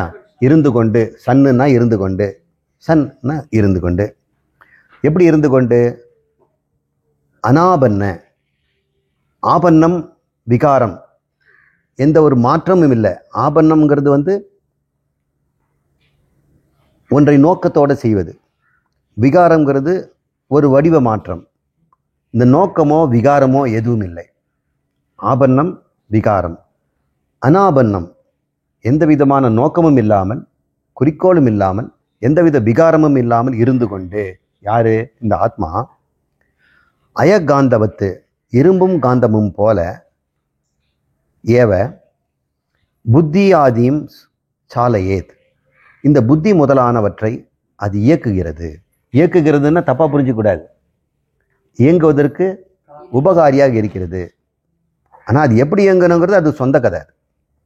அந்த கதை ஆட்டோ ரைட்டிங், அவங்க சுயமாக எழுதி கொண்ட கதை. அந்த கதை அது தொடர்ந்து எழுதிட்டு இருக்குது. இப்போ தன்னால் எழுத முடியும்னா வேற கதை கூட எழுதலாமில்ல. ஆத்ம வித்யான்னு ஒரு புது கதையை ஆரம்பிச்சிடுவோம். இது வரைக்கும் ஜீவ வித்யாவை எழுதிட்டு இருந்தோம். அதுக்கு முற்றுப்புள்ளி வச்சுட்டு அகம் பிரம்மாஸ்மின்னு புது கதை எழுதுவோம். அதுவும் புத்தி தான் செய்ய போகுது. அதுக்கும் ஆத்மா தான் காரணம். ஏன் இந்த புத்தியில் அறியாமல் இருந்ததே, இந்த ஆத்மாவை கூட இருந்து சொல்லி கொடுத்துருக்கலாமே. புத்தி, நான் தான் அதில் பிரதிபலிச்சுட்டு இருக்கிறேன், என்னுடைய அறிவு தான் நீ பயன்படுத்திட்டு இருக்கிற, நான் எப்பொழுதுமே பிரம்மம் அளவற்றவன், உன் கதையில் அளவற்றவன் எழுதுன்னு சொல்லுமா, சொல்லியிருக்கலாம் இல்லை. அளவற்றவனாக நான் இருந்து கொண்டு உனக்கு உதவி செய்கிறேன்ல.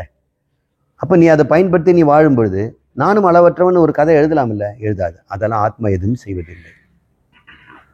பிரம்மம் எதையும் செய்வதில்லை. அறியாமல் இருப்பதற்கு இடம் கொடுத்தோம்னா இருந்துக்க, அதை குரு சொல்லி கொடுத்து போக்கினா போக்கிக்க, நான் பிரம்மம்னு சொல்லலாம் சொல்லிக்க, எது வேணாலும் அது செய்யலாம். அது தனியாக சுதந்திரமாக பர தூண்டுதல் இல்லாமல் அது இருந்து கொண்டிருக்கிறது. இப்போ இது பிரம்மத்தை பற்றி தெரிஞ்சுக்கிட்டோம். நாம் அப்படி இருக்கிறோமா? இனிமேல் கதை எழுதுவோமா? புது கதையே கிடையாது. கதை முடிஞ்சிச்சு, கதை முடிந்தது. அதுதான் சந்நியாசங்கள். சந்நியாசங்கிறது இப்போ கதை முடித்த பிறகும் நம்ம வாழலாம், ஆனால் கதாபாத்திரமாக வாழ மாட்டோம். முன்ன கதையில் ஒரு பாத்திரம் இருந்தானே, அசகாய சூரன், நான் அதை செய்வேன் இதை செய்வேன், வெள்ளிங்கிரி மலை 3 தடவை ஏறுவேன் 4 தடவை ஏறுவேன். ஏன் திடீர்னு வெள்ளிங்கிரிக்கு போனேன்னு தெரியல. நான் ஒரு முறை ஏறதில்லை. அவங்கள பார்த்தா எனக்கு பொறாமை. என்கிட்ட சொல்ல நான் 3 தடவை 4 தடவை போயிருக்கிறேன்னு. அப்போ நான் ஒரு கதை எழுதிட்டு இருக்கிறேன்.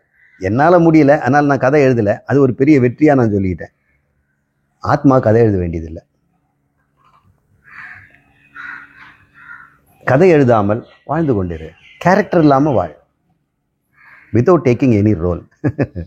சொல்லுங்க. இதெல்லாம் இந்த கதை எழுதுறது, இந்த செஞ்சது எல்லாம் ஆத்மா கிடையாது, புத்தி தான். புத்தி அது ஒரு எந்திரம். கம்ப்யூட்டரே கதை சொல்லு அப்படின்னு சொல்லி ஒரு கதை ஒன்று இருக்குது இல்லையா, அது ஒரு கதை எழுதும். சுஜாதா பர் ஒரு கதை எழுதியிருக்கிறார், கம்ப்யூட்டரே கதை சொல்லுன்னு. ரொம்ப காலத்துக்கு முன்னாடி அவர் உயிரோடு இருந்தபோது, இளைஞ நேரத்தில். அவர் கதைகள்லாம் நிறைய வந்து அசிமோனுடைய கதை தான். ஐசிக் அசிமோ ஒரு கதை எழுதியிருக்கிறார், அதை இவர் மாற்றி எழுதியிருக்கிறார்.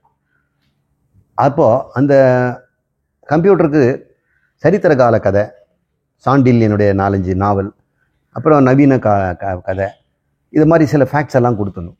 கதைக்குன்னு ஒரு ஸ்ட்ரக்சர் இருக்குமில்ல, அதை கொடுத்துட்டோம்னா, அது ஒரு கதை கேட்டோம்னா அது எழுத ஆரம்பிச்சிச்சு.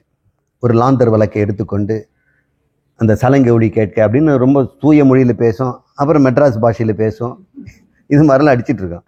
அப்புறம் நம்ம கொடுக்கணும், எந்த அளவுக்கு கொச்சை கொடுக்கலாம், எந்த அளவுக்கு கொடுக்குன்னு சொன்னால் அது பண்ணிவிடும் இல்லையா. அதுக்கு தனக்குன்னு எதுவும் இல்லை, தனதுடைய பிரவருத்தியே இல்லை. என்னுடைய முன்னிலையில் அதெல்லாம் செய்யுது, நான் அங்கே இல்லைன்னா அது அதையும் செய்யாது. இதே போல் அது புத்தியும் ஆத்மாவுடைய முன்னிலையில் தனக்கென்று ஒரு கதை எழுதுது. நம்ம யோசனை பண்ணி பார்த்தோம்னா இதுவே பெரிய விடுதலையாக இருக்கும். இந்த கதையை ஏன் இப்படி எழுதினேன் நான், வேற மாதிரி எழுதியிருக்கலாமே, என்ன இந்த கதையை எழுதி வச்சது யார்? அவளை ஒரு தொடர்கதை மாதிரி அவள் கதையே தொடர்ந்துக்கிட்டே இருக்குது. அவள் மாற்றிக்கலாம், வாழ்நாள் முழுக்க அவள் தியாகியாக வாழ்ந்துட்டான், எத்தனையோ தியாகம் பண்ணிக்கிட்டே வரா. ஆனால் எல்லாரும் அவளை வந்து மோசமானவன் தான் சொல்கிறான். அந்த கதையை அவள் முடிக்கவே இல்லை. அவன் ஞானிங்கிறா, நான் ஒரு ஞானி அப்படி அந்த பாட்டு அதில் சொல்கிறா. அதை நீங்கள் பாலச்சந்தருடைய அந்த சினிமா கேட்டிங்கன்னா அது புரியும். அவள் ஒரு தொடர் கதையில் அந்த கதை அவள் எழுதப்படலை, சுற்றுச்சூழல் அந்த மாதிரி எழுதிட்டே இருக்குது. அவள் அந்த கதையிலே கிடையாது. மற்றவங்கெல்லாம் அவள் அப்படி இருக்கிறான்னு ஒரு கதை பண்ணுறாங்க. உங்களை பார்த்து கூட 4 பேர் கதை சொல்லலாம், அவள் கதை எப்படி, அவள் கதை எப்படின்னு. ஆனால் நீங்கள் அது மாதிரி இல்லை, அது பரவாயில்ல. ஆனால் நமக்கு நாமே ஒரு கதை வச்சுக்கிறோம் பாருங்கள், அதுதான் ரொம்ப ஆபத்தானது. நம்ம கதை ஒன்று இருக்கும்போது மற்றவங்க அந்த கதை மேலே இன்னொரு கதையை ஆட் பண்ணுறாங்க. புத்திக்கு புத்தி கொடுக்கறது குரு தான், தத்துவமசி தான் புத்தி. புத்தி கதை எழுதுறத எழுதாதேன்னு புத்திப்படுத்தணும், அதுவும் எடுத்துக்கும், அதுவும் லேர்ன் பண்ணி.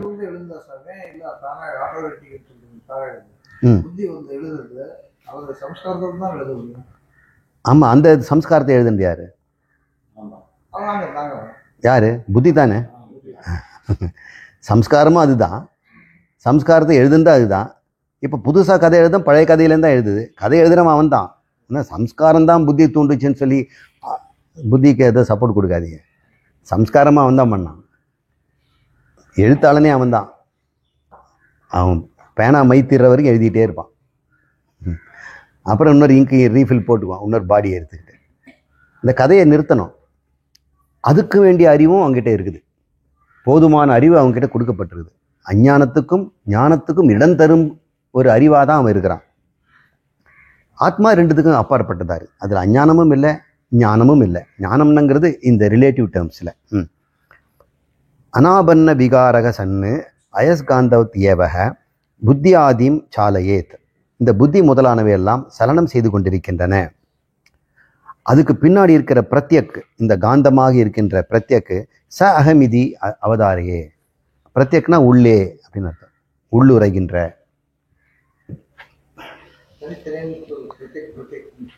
பிரத்யக் அப்படின்னா பிரதக்கு, அது இது பிரத்யக்.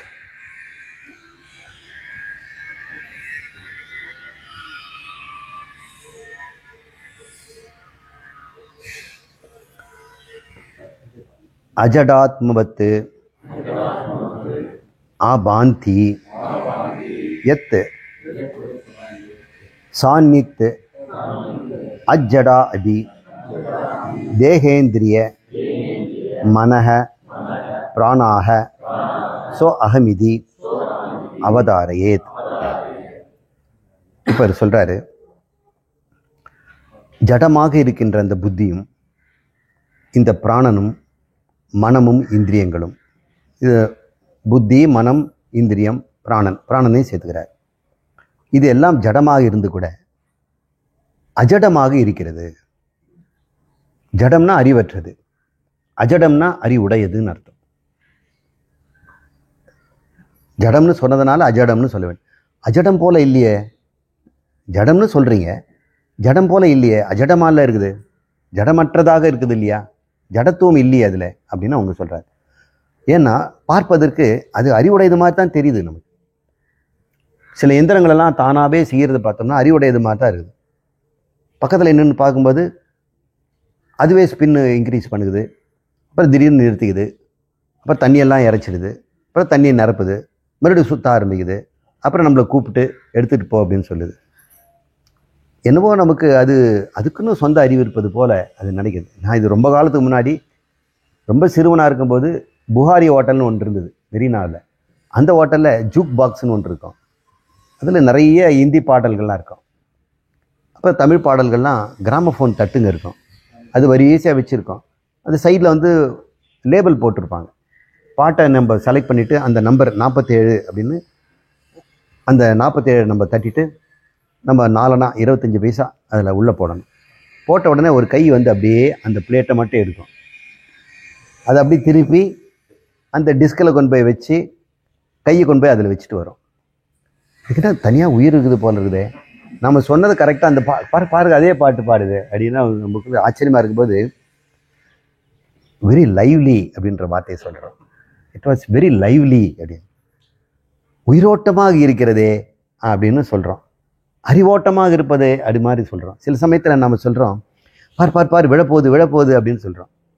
ஆற்று மண் அப்படியே அதுக்கு இன்னும் விழறதுக்கு காத்துட்டு இருக்கிற மாதிரியும், அதுக்குன்னு ஒரு சுயமான அறிவு இருப்பது போலவும், நான் இப்போ விழப்போகிறேன்னு சொல்கிறது மாதிரியும் சிலதெல்லாம் ஒரு லைவாக இருக்கிறத நம்ம பார்க்குறோம். அந்த லைவ்லி என்று சொல்கிறது ஜடமாக இருந்தால் கூட அது அறிவுடையது போல தெரியுது. அஜடாத்மவத் இருந்தாலும் கூட, அஜடமாக இருந்தாலும் கூட பாந்தி தெரிகிறது. எப்படி தெரிகிறதா? எத்து சந்நிதானம், எதனுடைய முன்னிலையிலே, அஜடா அபி, ஜடமற்றது போல அது அறிவது போல் தெரிகிறதோ அதுபோல உன் ஆத்மாவின் முன்னாடி இந்த ஜடமாகிய புத்தியும் இந்திரியமும் மனமும் அறிவுடையதன் போல செயல்படுகிறது. அதை நீ புரிஞ்சுக்க. இப்போ வந்து டைமென்ஷனே மாறுது, நம்முடைய பார்வையே மாறுது. என் புத்தி தானா இயங்குகின்ற ஒரு கருவி போல் இருக்கு. அது எதோ தப்பு பண்ணுச்சுன்னா அது எனக்கு சம்பந்தம் இல்லை, அதனுடைய ப்ரோக்ராம் எரர், அவனுடைய கதையில் ஏதோ தப்பு பண்ணியிருக்குது அப்படின்னு திருத்த பாருங்க. வருத்தப்படாதீங்க. நிறைய பேர் தன் புத்தியை மாற்றுறதுக்கு பயப்படுறாங்க, அதன் கட்டுக்குள்ளே இருக்கிறாங்க, வீட்டை விட்டு வெளியே போக மாட்டேங்கிறாங்க, ஒரு வேலை செய்ய மாட்டேங்கிறாங்க, துணிச்சலாக செய்ய மாட்டேங்கிறாங்க. ஏன்னாக்கா தெரியலைங்க, எனக்கு பயமாக இருக்குது, இதை செய்யறதுக்கு கஷ்டமாக இருக்குது அப்படி இப்படின்னு சொல்கிறாங்க. இந்த புத்தி தான் உண்மையாக செய்கிறது மாதிரியும், அதனுடைய கஷ்டம் என்னுடைய கஷ்டம் மாதிரியும், அது சுலபமாக செய்தால் நான் சுலபமாக செய்துடுன்ற மாதிரியும், அதனுடைய தன்மை என்னுடைய தன்மையை பார்க்குறோம். உண்மையிலே அதுக்கு அனைத்துமே ஒன்றுமே இல்லாத ஒரு ஜடப்பொருள். ஒருவேளை அது பாவம் புண்ணியம் பண்ணியிருந்ததுன்னா, அது சுகதுக்கங்கள் அனுபவிச்சதுன்னா, லாப நஷ்டத்தை வந்ததுன்னா நீ ஏன் வருத்தப்படுற? அது ப்ரோக்ராமில் சில கிளிச் வரலாம், தப்பு வரலாம், தப்பு செய்திருக்கலாம். சரி, என்ன நீ ஒரு ப்ரோக்ராமர் தானே, நீ என்ன பண்ண போகிற? நீ கரெக்ட் பண்ணுற. நீ ஆத்மா, அது கூட செய்ய வேண்டியதில்லை. நீ புரிஞ்சுக்கிட்டா போதும், அந்த ப்ரோக்ராம் அது தானாகவே கரெக்ட் பண்ணிக்கும் அப்படின்னு விட்டு பாருங்க. பயப்படக்கூடாது, அது நானுன்னு மாறிடக்கூடாது. இந்த தத்துவத்தை நம்ம ஆழமாக பார்க்கணும். அந்த துவம் பதார்த்தத்தை நம்ம ஆராய்ச்சி பண்ணும் பொழுது புத்தியை ஒரு எழுதுகோலாக, ஒரு காகிதத்தில் எழுதுபவனாக நீங்கள் பாவிச்சிங்கன்னா நீங்கள் நல்லதெல்லாம் எழுதலாம். ப்ரோக்ராம் மாற்றிக்கலாம். அந்த அளவுக்கு அது கதையை கெடுத்து வச்சிருந்ததுன்னா என்ன பண்ணுறது? சாஸ்திரம் பக்கமே போகக்கூடாதுன்னு ஒரு கதை எழுதி வச்சிருக்குது. இவங்கெல்லாம் ஏமாத்துக்காரர்கள், இவங்க பொய் புரட்டுக்காரர்கள், இந்த சார்வாகர்கள் அப்படி தான் சொல்லுவாங்க. என்னடா நீங்கள் அவன் சொல்கிறான்னு நீங்கள் செய்துட்ருக்கிறீங்க. அவன் இறந்து போனவனுக்கு இதெல்லாம் வேணும்னு சொல்லிட்டு அவன் எங்கேயோ போவான்றதுக்காக இங்கே கட்டு சோறு, இந்த புறா கோழியெல்லாம் கட் பண்ணி அங்கே போடுவாங்க மயானத்தில், அவனுக்கு ஏதோ உதவணும். இப்படி நீங்கள் இங்கே கொடுக்குற தர்ப்பணம் எல்லாம் அவனுக்கு போய் சேரன்னா, நீ டெல்லிக்கு போகிற பையனுக்கு எதுக்கு நீ அவனுக்கு கட்டு சோறை கொடுத்து அனுப்புகிற? இங்கே வச்சோம்னா அவனுக்கு போயிடும்ல அப்படின்னு. அப்புறம் அவங்க சொல்கிறான், எதுக்கு டெல்லி? மேல் மாநிலங்களுக்கு சாப்பாடு நம்ம கீழே வச்சிடலாம் சார், அது இப்போ மேலே போயிடும். மேலே இருக்கிறவனுக்கு நீங்கள் தர்ப்பணம் பண்ணுறீங்களா, இப்படி போகல, அப்படி போகலாம் இல்லை, அவனும் நவீன் தானே அப்படின்னு சொல்கிறான். இப்படிலாம் கேலி பண்ணுறாங்க. இது நாத்திகவாதிகள். அப்புறம் அவனுடைய ப்ரோக்ராம் கதை என்ன எழுதி வச்சுருப்பான். அவங்க சொல்கிறாங்க நித்திய நம்பித்து கர்மெல்லாம் எதுக்கு இவனுங்க செய்துட்டு இருக்கிறாங்க, இந்த தர்ப்பணம் கொடுக்கறதெல்லாம் எதுக்கு நினைக்கிறீங்க, அவங்க பழப்புக்காக செய்கிறாங்க, அவங்க ஜீவனத்துக்காக அவங்க ஏற்பாடு பண்ணியிருக்கிறார்கள், இதையெல்லாம் நம்பினாதான் அவங்க ஜீவனம் ஓடும் அப்படின்னு செய்திருக்கிறாங்கன்னு அவங்க கொச்சைப்படுத்தி பேசுகிறாங்க. அப்படிப்பட்ட புத்தியும் இருக்குது இல்லை. அந்த புத்திக்கு எங்கே சாஸ்திரம் கிடைக்க போகுது? அந்த கதையை மாற்றி வைக்கிறது ரொம்ப ரொம்ப கஷ்டம். அவனுக்கு சரியான அடிபடும் பொழுது தான் அவன் தெய்வம் இருப்பதை நம்புவான். தெய்வம் இருப்பதை எப்போ நம்புவான்? துன்பம் வரும்போது தான். துன்பம் வரும்போது தான் காரணம் என்ன, ஜெயம் வந்துக்கிட்டே இருக்கும்போது என்னுடைய தந்தது என்னுடைய இதுன்னு சொல்லுவான், என்னுடைய வெற்றி என்னுடைய வெற்றி. தோல்வி வரும்போதுதான் எப்படி தோல்வி வந்தது, எப்படி தோல்வி வரும் அப்படின்னு ஒரு கேள்வி வரும். நான் எப்படி தோற்க முடியும்? அப்போ எனக்கு மேலே ஏதோ ஒன்று இருக்கு போல் இருக்கே. இப்போ தோல்வி வரும்பொழுது தான் கடவுள் இருக்கிறாருன்னு தெரியுது. வெற்றி வரும்போதெல்லாம் அது என்னுடைய திறமைன்னு நம்ம நினச்சிட்டு இருக்கிறோம். இப்போ தோல்விகள் தான் நமக்கு இறைவனை நோக்கி நமக்கு அனுப்புது. யாரெல்லாம் இப்போது கடவுள் இல்லைன்னு சொல்லிட்டு இருக்கிறாங்களோ அவங்க செய்த பூர்வ ஜென்ம புண்ணியத்தில் அவங்க இதை அனுபவிச்சுட்டு இருக்கிறாங்க. துன்பம் வரும்பொழுது தான் அவங்களுக்கு உண்மையான ஏன் என்னால் முடியவில்லையே, ஏன் என்னால் எல்லாம் முடியும்னு சொல்லிகிட்டு இருந்தவன் என்னால் முடியாது அப்படின்னு தெரியும் பொழுது தான், முடியாத போது தான் வேற ஒரு சக்தி இருக்குதா அவன் புரிஞ்சுக்குவான். புத்தி எப்பவுமே தன் சொல் பேச்சு கேட்காம தவறான பாதையில வழிநடத்தி தான் எப்பவுமே போகுது. ஏன்னா அது கதை அப்படி இருக்கு. கதையின்படி அந்த கேரக்டர் அப்படி நடந்தாகணும். புத்தி தனக்கே ஒரு கேரக்டர் உண்டாக்கிட்டு அந்த கேரக்டர் நிஜம்னு சொல்லி அதன்படியே அதை நடத்திட்டு இருக்கு. அதை நம்புது. அது இன்னொரு கேரக்டர் பக்கத்தில் வச்சுக்குது, அன்னியன் மாதிரி. Split personality. ஒரு சில பேர் 2 கதை எழுதுறாங்க. உலகத்துக்கு ஒரு கதை, தனக்கு ஒரு கதை. இப்போ தனக்கே 2 கதை வச்சிருக்கிறாங்க. எப்படியெல்லாம் அந்த கதை எழுதுறது கதை ரொம்ப ரொம்ப பியூட்டிஃபுல் ஒரு சிலாலஜி. எப்படி அந்த புத்தி ஒரு ஆட்டோ ரைட்டிங், ஆட்டோ ப்ரோக்ராமிங், அதுக்கு ஆத்மா மட்டும் கொடுத்துட்டா போதும், அது என்ன ஒன்றா செய்யுதுன்னு. ரேண்டமாகவும் செய்யறதில்ல. அது இவர் சொன்ன மாதிரி வாசனை ரூபத்தில் பண்ணுது. அதுக்கு வேண்டிய இங்கு பாட்டில் சித்தம். அந்த சித்தத்திலேருந்து இங்கே எடுத்து எழுதிட்டு இருக்கிறார். அவருக்கு புது புது கேரக்டர் கொடுக்க வந்து இந்திரியங்கள் எல்லாம் இங்கே இருக்குது பாரு, அங்கே இருக்குது பாரு. என்னங்க அது எழுதுனது யார்? பூர்வ ஜென்மத்தில் புத்தி தான். புத்தினுடைய பழைய கதையெல்லாம் சித்தம். இப்போ புதுசாக எழுதுன நாவல் தான் இப்போ வாழ்க்கை. இந்த நாவலுக்கு வேண்டிய கதாபாத்திரம் பழைய கதையிலேருந்து வந்தவர் தான் தொடர்றார். பழைய வித்வான் தான் இங்கே வந்துட்டு இருக்கிறார். அவர் வந்து போன பிறவியில் வந்து தன்னை மிருதக சக்கரவர்த்தி அப்படின்னு வாழ்ந்துட்டு இருந்தவர். இப்போ பேங்க் மேனேஜர் ஆகிருக்கிறார். ஒரு வேலை என்னன்னா மேஜில் தட்டிட்டு இருப்பார். அது அந்த கதை அப்படி தான் செய்யாது. அந்த வாசனை அப்படி போகிற வரைக்கும் அது செய்துக்கிட்டு தான் இருக்கும். இப்படி போயிட்டு இருக்கும் பொழுது இந்த கதைக்கு புது புது கேரக்டர்லாம் வரும் இல்லை. ஏன்னா இவன் எழுதுகிற மாதிரி இன்னொரு கதை வருதே நடுவில். 4-5 பேர் நம்ம கதைகளோட சுற்றுறாங்கல்ல, அவங்க கேரக்டரோட நம்ம கேரக்டர் மோதும் போது நம்ம கதையை மாற்ற வேண்டியிருக்குது. இப்போ அவங்க கதையை நம்ம மாற்ற வேண்டியிருக்குது. இப்படி கதைகளாக இருக்குது. கதைங்கிறது ஏன் சொல்கிறேன்னா இது கற்பனைன்னு புரிஞ்சுக்கிறதுக்கு தான். நாம் ஏமாற்றப்படுகிறோம். நாம் வெற்றியாளர்னு சொல்கிறதும் ஒரு கற்பனை, நான் தோல்வியாளர் என்று சொல்வதும் கற்பனை தான். எல்லாம் கதையை மாற்றிக்கொள்ளலாம். கதையை மாற்றணுங்கிறதுனால தோல்வியாளர் வெற்றியாளனை மாற்றிக்க வேண்டாம், ஏன்னா அதுவும் கற்பனை. எதுக்கு இந்த கற்பனையை விட்டு அந்த கற்பனைக்கு போகணும்? கற்பனையே வேணான்னு விடுறது தான் முக்கியம். நம்ம ஒன்று கற்பனையை நீக்கிறதுக்கு ஒரே ஒரு கற்பனை இந்த சாஸ்திரம் படிக்கிறது தான். அந்த கற்பனை அடியோடு நீங்கி விடும்.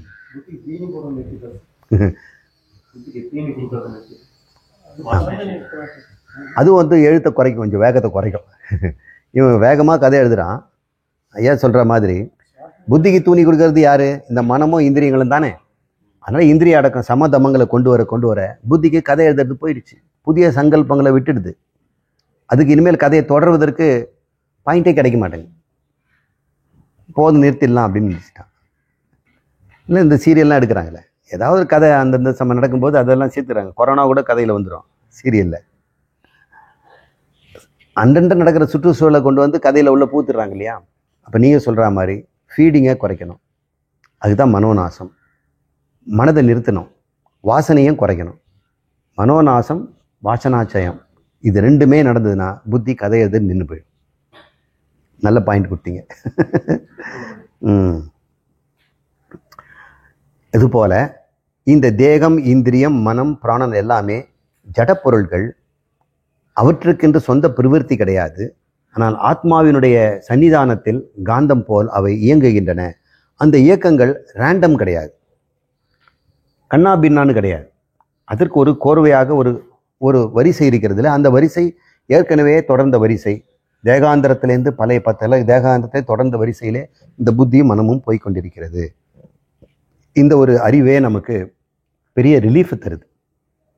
நான் குற்றவாளி இல்லை, போன பிறவியில் செய்த வாசனைகளின் தொடர்ச்சியாக இந்த புத்தி அதை செய்திடுச்சு. இந்த வாசனையின் தொடர்ச்சியில் எழுதப்பட்ட கதைங்கிறதுனால இப்போவே அதை நிறுத்தணும் பார் அப்படின்னு ஒரு வைராகியத்தை உண்டாக்கும். நீங்கள் ஏதாவது ஒரு தப்பு காரியத்திலையோ ஒரு தகாத முறையிலையோ நீங்கள் வாழ்க்கையை போயிட்டு இருக்கும் பொழுது அதை நிறுத்துறதுக்கு இந்த ஞானம் கை கொடுக்கும். இது நான் குற்றவாளி ஆகிட மாட்டீங்க. நீங்கள் குற்றவாளினாக்கா அதை மறைக்க பார்ப்பீங்க. இப்போ நாங்கள் வெளிப்படுத்தலாம், எல்லார் முன்னாடியும் சொல்லலாம், நான் செய்தது கரெக்ட் தான், நான் செய்யவில்லை, என்னுடைய வாசனையினால் செய்துட்டேன், இப்போ நான் நிறுத்திட்டேன் அப்படின்னு சொல்லலாம். நீங்கள் அப்படி இல்லைன்னா நீங்கள் எல்லாருக்கும் நிறுத்திட்டு நீங்கள் தொடருவீங்க. நீங்கள் புரிஞ்சுக்கணும், இந்த கதையை நான் எழுதியது அறியாமையில் எழுதப்பட்ட கதை. இப்போது அந்த கதையை நான் தொடர விரும்பவில்லை. நீங்கள் நியாயமாகவே இந்த சம்சாரங்கிற வாழ்க்கையில் ஒவ்வொருத்தரும் அவங்கவுங்கிற வாழ்க்கையில் நம்முடைய குழந்தைகள், சகோதரர்கள், இவங்களுக்கெல்லாம் கூட அவங்களுக்கு ஆறுதல் சொல்லலாம். அவங்க கூட தன் வாழ்க்கையை மாற்றிக்க கஷ்டப்படுறாங்க.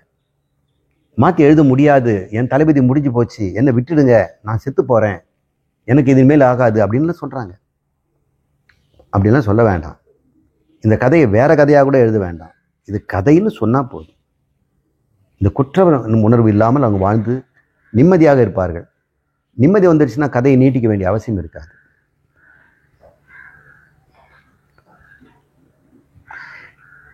இப்போ மனம் ஒரு ஜடம், அது என்னால் அறியப்படும் பொருள், அதனுடைய பிரவிற்த்தியை என்னால் நிறுத்த முடியும் அப்படின்னு காட்டணும். மனம் ஒரு தனிப்பட்ட ஒரு பொருள் அல்ல, அது வேறொன்றால் துரத்தப்படுவது, ஏவப்படுவதுன்னு தெரிஞ்சுக்கணும். ஏவப்படுவது தான் கேன ஈஷிதம் அப்படின்னு சொல்கிறார். எதனால் ஏவப்பட்டு அப்படின்னா இந்த மனதை ஏவுவது யார் அப்படின்னு பார்க்கணும். புத்தியை ஏவுவது யார் அப்படின்னு நம்ம ஆராய்ச்சி பார்க்கும் பொழுது ஒரு உதாரணம் சொல்கிறாரு. அகமன்மே மனோ அந்யத்ர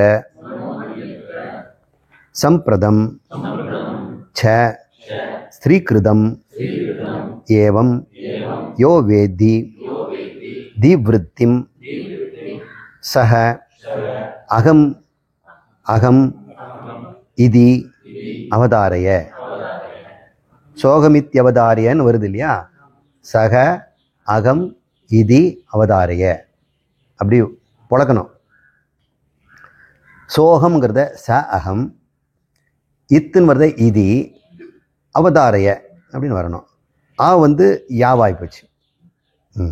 இவ்வளவு கஷ்டப்பட்டு பிரிக்கிறேன் சார், அது அதே மாதிரியே சொல்லா. அப்போ அதை டிக்ஷனரி நீங்கள் தேடுவீங்க அர்த்தம். அங்கே டிக்ஷனரி அப்படி இருக்காது. ஓ, சங்கரை தான் கேட்கணும். இந்த மாதிரி பதம் பிரிச்சே கொடுத்துருக்கலாமே. புத்தி, மனம் இதெல்லாம் அது எத்தனை கோடர்ல அது போயிட்டு இருக்கு. இப்ப நான் ஆத்மான்னு எனக்கு தெரிஞ்சுக்கிட்டேன், அதுக்கு எனக்கு சம்பந்தம் இல்லைங்கிறதையே நான் புரிஞ்சுக்கிட்டேன். ஆமா, அது எப்படி போனா எனக்கு என்ன, நான் விட்டு தெரிஞ்சுக்கலாம் இல்லையா அப்படின்னு. அப்படி சொல்றீங்களா?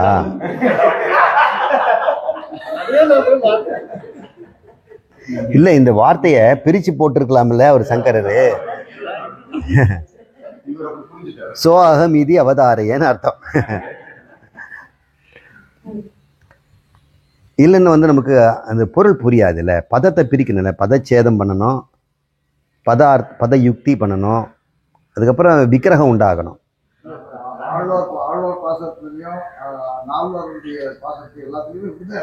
இப்படிதான் இருக்கு. நீங்க எழுதுனா எப்படி எழுதுவீங்க? இல்ல, நீங்களும் சேர்த்தா எழுதுவீங்க. அப்பதான் உங்க புலமை எங்களுக்கெல்லாம் தெரியும்.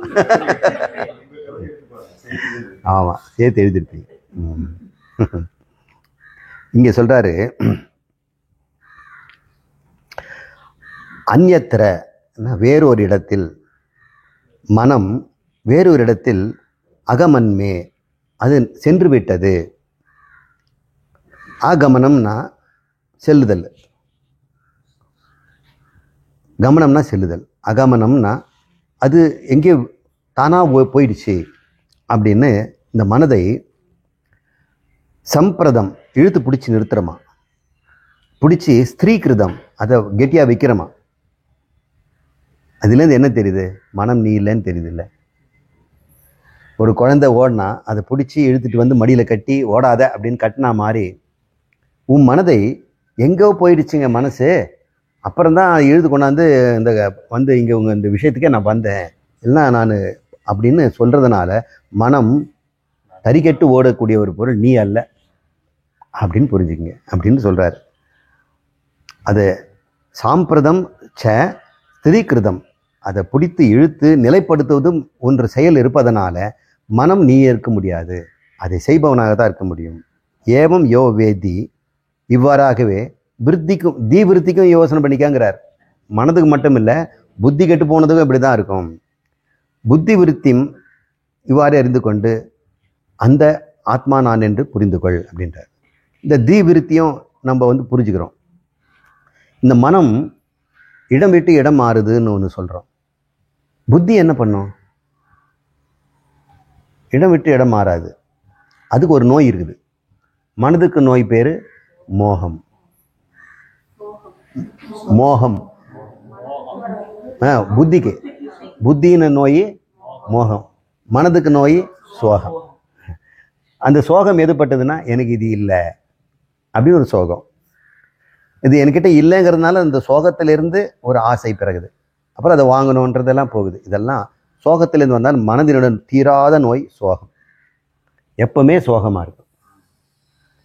வாங்கி கொடுத்த பிறகு தான் அது கொஞ்சம் சோகம் நீங்கும். ஆனால் மறுபடியும் அது திருப்பி பார்த்துறோம் அந்த பொருளை. இது வாங்கி கொடுத்துருக்கீங்களே நல்லா இல்லையே, நம்ம மேலே மட்டும் பார்ப்பாங்கன்னு நினச்சிட்டு நம்ம ட்ரிக்கு தெரிஞ்சிடும். அவங்க எல்லாம் முதல்ல திருப்பி தான் பார்ப்பாங்க. திருப்பி பார்த்துட்டு தெரியும் நீங்கள் இப்படி வாங்கிட்டு வந்திருப்பீங்கன்னு, இது 150 ரூபா விலையா அப்படின்னு சொல்லுவாங்க. அப்புறம் இப்போ அந்த பில்லு ஒட்டியிருப்பாங்க, அதில் 25 ரூபான்னு போட்டிருக்கோம், 150 ரூபா. இந்த மனம் இந்த சோகத்திலேருந்து விடுபடவே விடாது. இந்த சோக மனம் எப்பொழுதுமே ஆசைகளே போகிறதுனால இந்த சோகத்தை தீர்க்க தான் அது முயற்சிக்குது. இந்த சோக தீர்க்கிற முயற்சி தான் நம்முடைய சம்சாரம் ஆயிடுது. அப்போது இது வேணும் இது வேணும் அப்படின்னு அது பிடிக்குதா? இந்த புத்தி என்ன பண்ணோம், அது எதுக்கு அப்படின்னு சொல்லணும். இல்லை, சொல்லாது. வெரி குட், நம்ம வாங்கிடலாம், அவனை விடக்கூடாது. அவரை என்னென்னு பொம்பு பண்ணி ஏதாவது செய்து வாங்கிடுவோன்னு சொன்னாங்க. அந்த புத்தி என்ன பண்ணுது? மோகம் பட்டுடுச்சு. இப்போ மோகத்தில் மூழ்கி விட்டது. இது தான் பெரிதுன்னு நினைக்குதான். சிறிதை பெரிதாக்கும், பெரிதை சிறிதாக்குமா. இதுதான் மோகம். உள்ளதை உள்ளபடி பார்க்காது. என்னங்க? அது மனம். மனக சங்கல்ப வேலை. அது வந்து ஆத்ம போதம் கொடுக்கறது, தத்துவ போதம் கொடுக்கறது. நமது வந்து சோகம். இது பெட்டர் ஐடென்டிஃபிகேஷன். சங்கல்ப விகல்பம்னா இது இருக்கணும், அது வேணும், இது வேணும் அப்படின்னு மாறிக்கிட்டே இருக்கும் அப்படின்னு அவர் சொல்கிறார். அதுவும் ஒரு தன்மை தான். எனக்கு இன்னும் அது நோயை பற்றி பேசுகிறேன். அது என்ன பண்ணோங்கிறது அவர் தத்துவ போதத்தில் சொல்கிறாரு. அதுக்கு நோயை பற்றி சொல்லலையே. அதுக்கு வருகின்ற தீராத நோய் ஒன்று சோகம்தான். குறை குறை குறை, மனக்குறை மனக்குறை, மனசில் ஒரு குறை இருக்குது, மனசில் ஒரு குறை. சாகும்போது கூட ஏதாவது மனசில் குறை இருக்குதா அப்படின்னு கேட்டுட்டு தான் கேட்பாங்க. அட போயா, வாழ வரைக்கும் தான் எனக்கு குறை, இப்போ கூட குறையாதான் போகணுமா? விட மாட்டேங்கிறீங்களையா? ஒரு மனிதன் குறையோட தான் சாகணும், அவன் குறையோட தான் இருப்பான் அப்படின்னு நினச்சிட்டு ஏதாவது குறை இருக்குமா அப்படின்னு நம்ம கேட்குறாங்க. என்கிட்ட சில பேர் செத்தவங்களை பற்றி கேட்பாங்க, அவர் ஏதாவது குறை இருக்குதா கேளுங்க. மனிதனுக்கு தீராத வியாதி மனக்குறை, அது சோகம். அந்த சோகத்துக்கு இது தீனி போடுது பாருங்க புத்தி, அது மோகம். இந்த மோகங்கிறது என்ன தெரியுங்களா? யூஸ்லெஸ், பயனல்லது, அது உதவாக்கிற பொருளை வசத்தியாக பேசும். இது நல்லது கலந்து இது படித்தங்கம், இந்த புக்கு ரொம்ப யூஸ்னாக்கா படிக்காது. நல்லதை தீயது என்றும் தீயதை நல்லது என்றும் சொல்லுச்சுன்னா அந்த புத்தி கெட்டு போச்சுன்னு அர்த்தம். அது பேர் மோகம். சம்மோகம் அப்படின்றார். அது சரியாக மாட்டிச்சு. சம்மோகம் வந்துருச்சுன்னா நஷ்யதி பிரணஷ்யதி, அவன் சாவை நோக்கி போயிட்டு இருக்கிறான், அது நாசமாக தான் போகும் அப்படிங்கிறார். முதல்ல வந்து சஞ்சாயதே சஞ்சாயதேன்னு அப்படி சொல்லிட்டு இருக்கிறார். அதுக்கப்புறம் மோகம் வந்துருச்சுன்னா ஜாயதே இல்லை பவதி, மோகம் பவதி. இப்போ இந்த 2 நோயும் பார்த்துட்டீங்க இல்லையா? இந்த நோய்களை வந்து திருத்தணும், நோய்பட்டதுங்கிறதெல்லாம் அதுங்களே செய்யறதில்லை, நாம தான் அது செய்வதனால மனம் அறிவதையும் புத்தி மழுங்குவதையும் நாம் பார்க்கிறோம், அதை திருத்துகிறோம். இதெல்லாம் செய்வதனால அதெல்லாம் எனக்கு கொடுக்கப்பட்ட ஒரு கருவி அப்படின்னு பார்க்கணும்.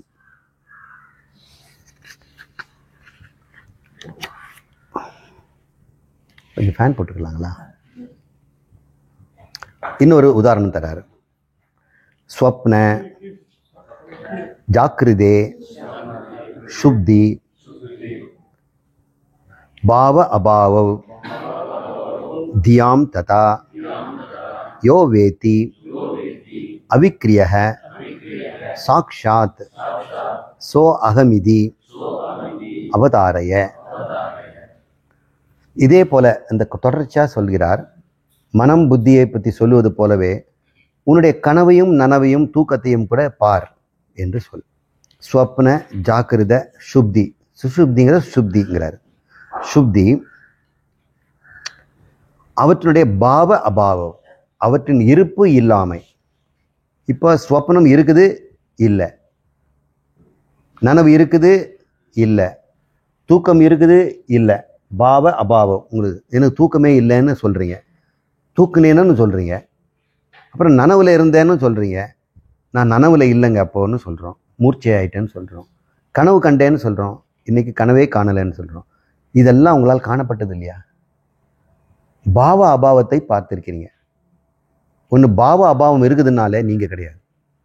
ஏன்னா நீங்கள் எப்பவுமே நான் அசத்தோ நான் பாவ அப்படின்னு சொல்லியிருக்கிறார்.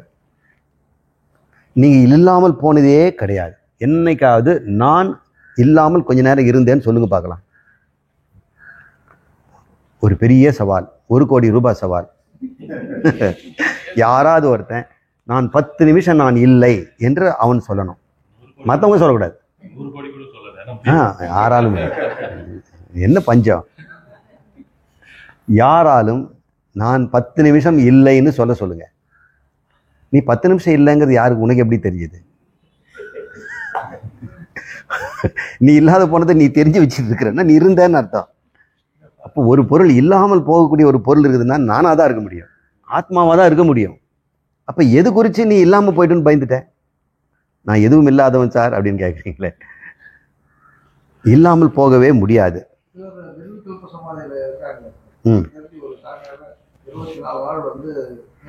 அவர் இல்லாமல் போயிட்டாரா?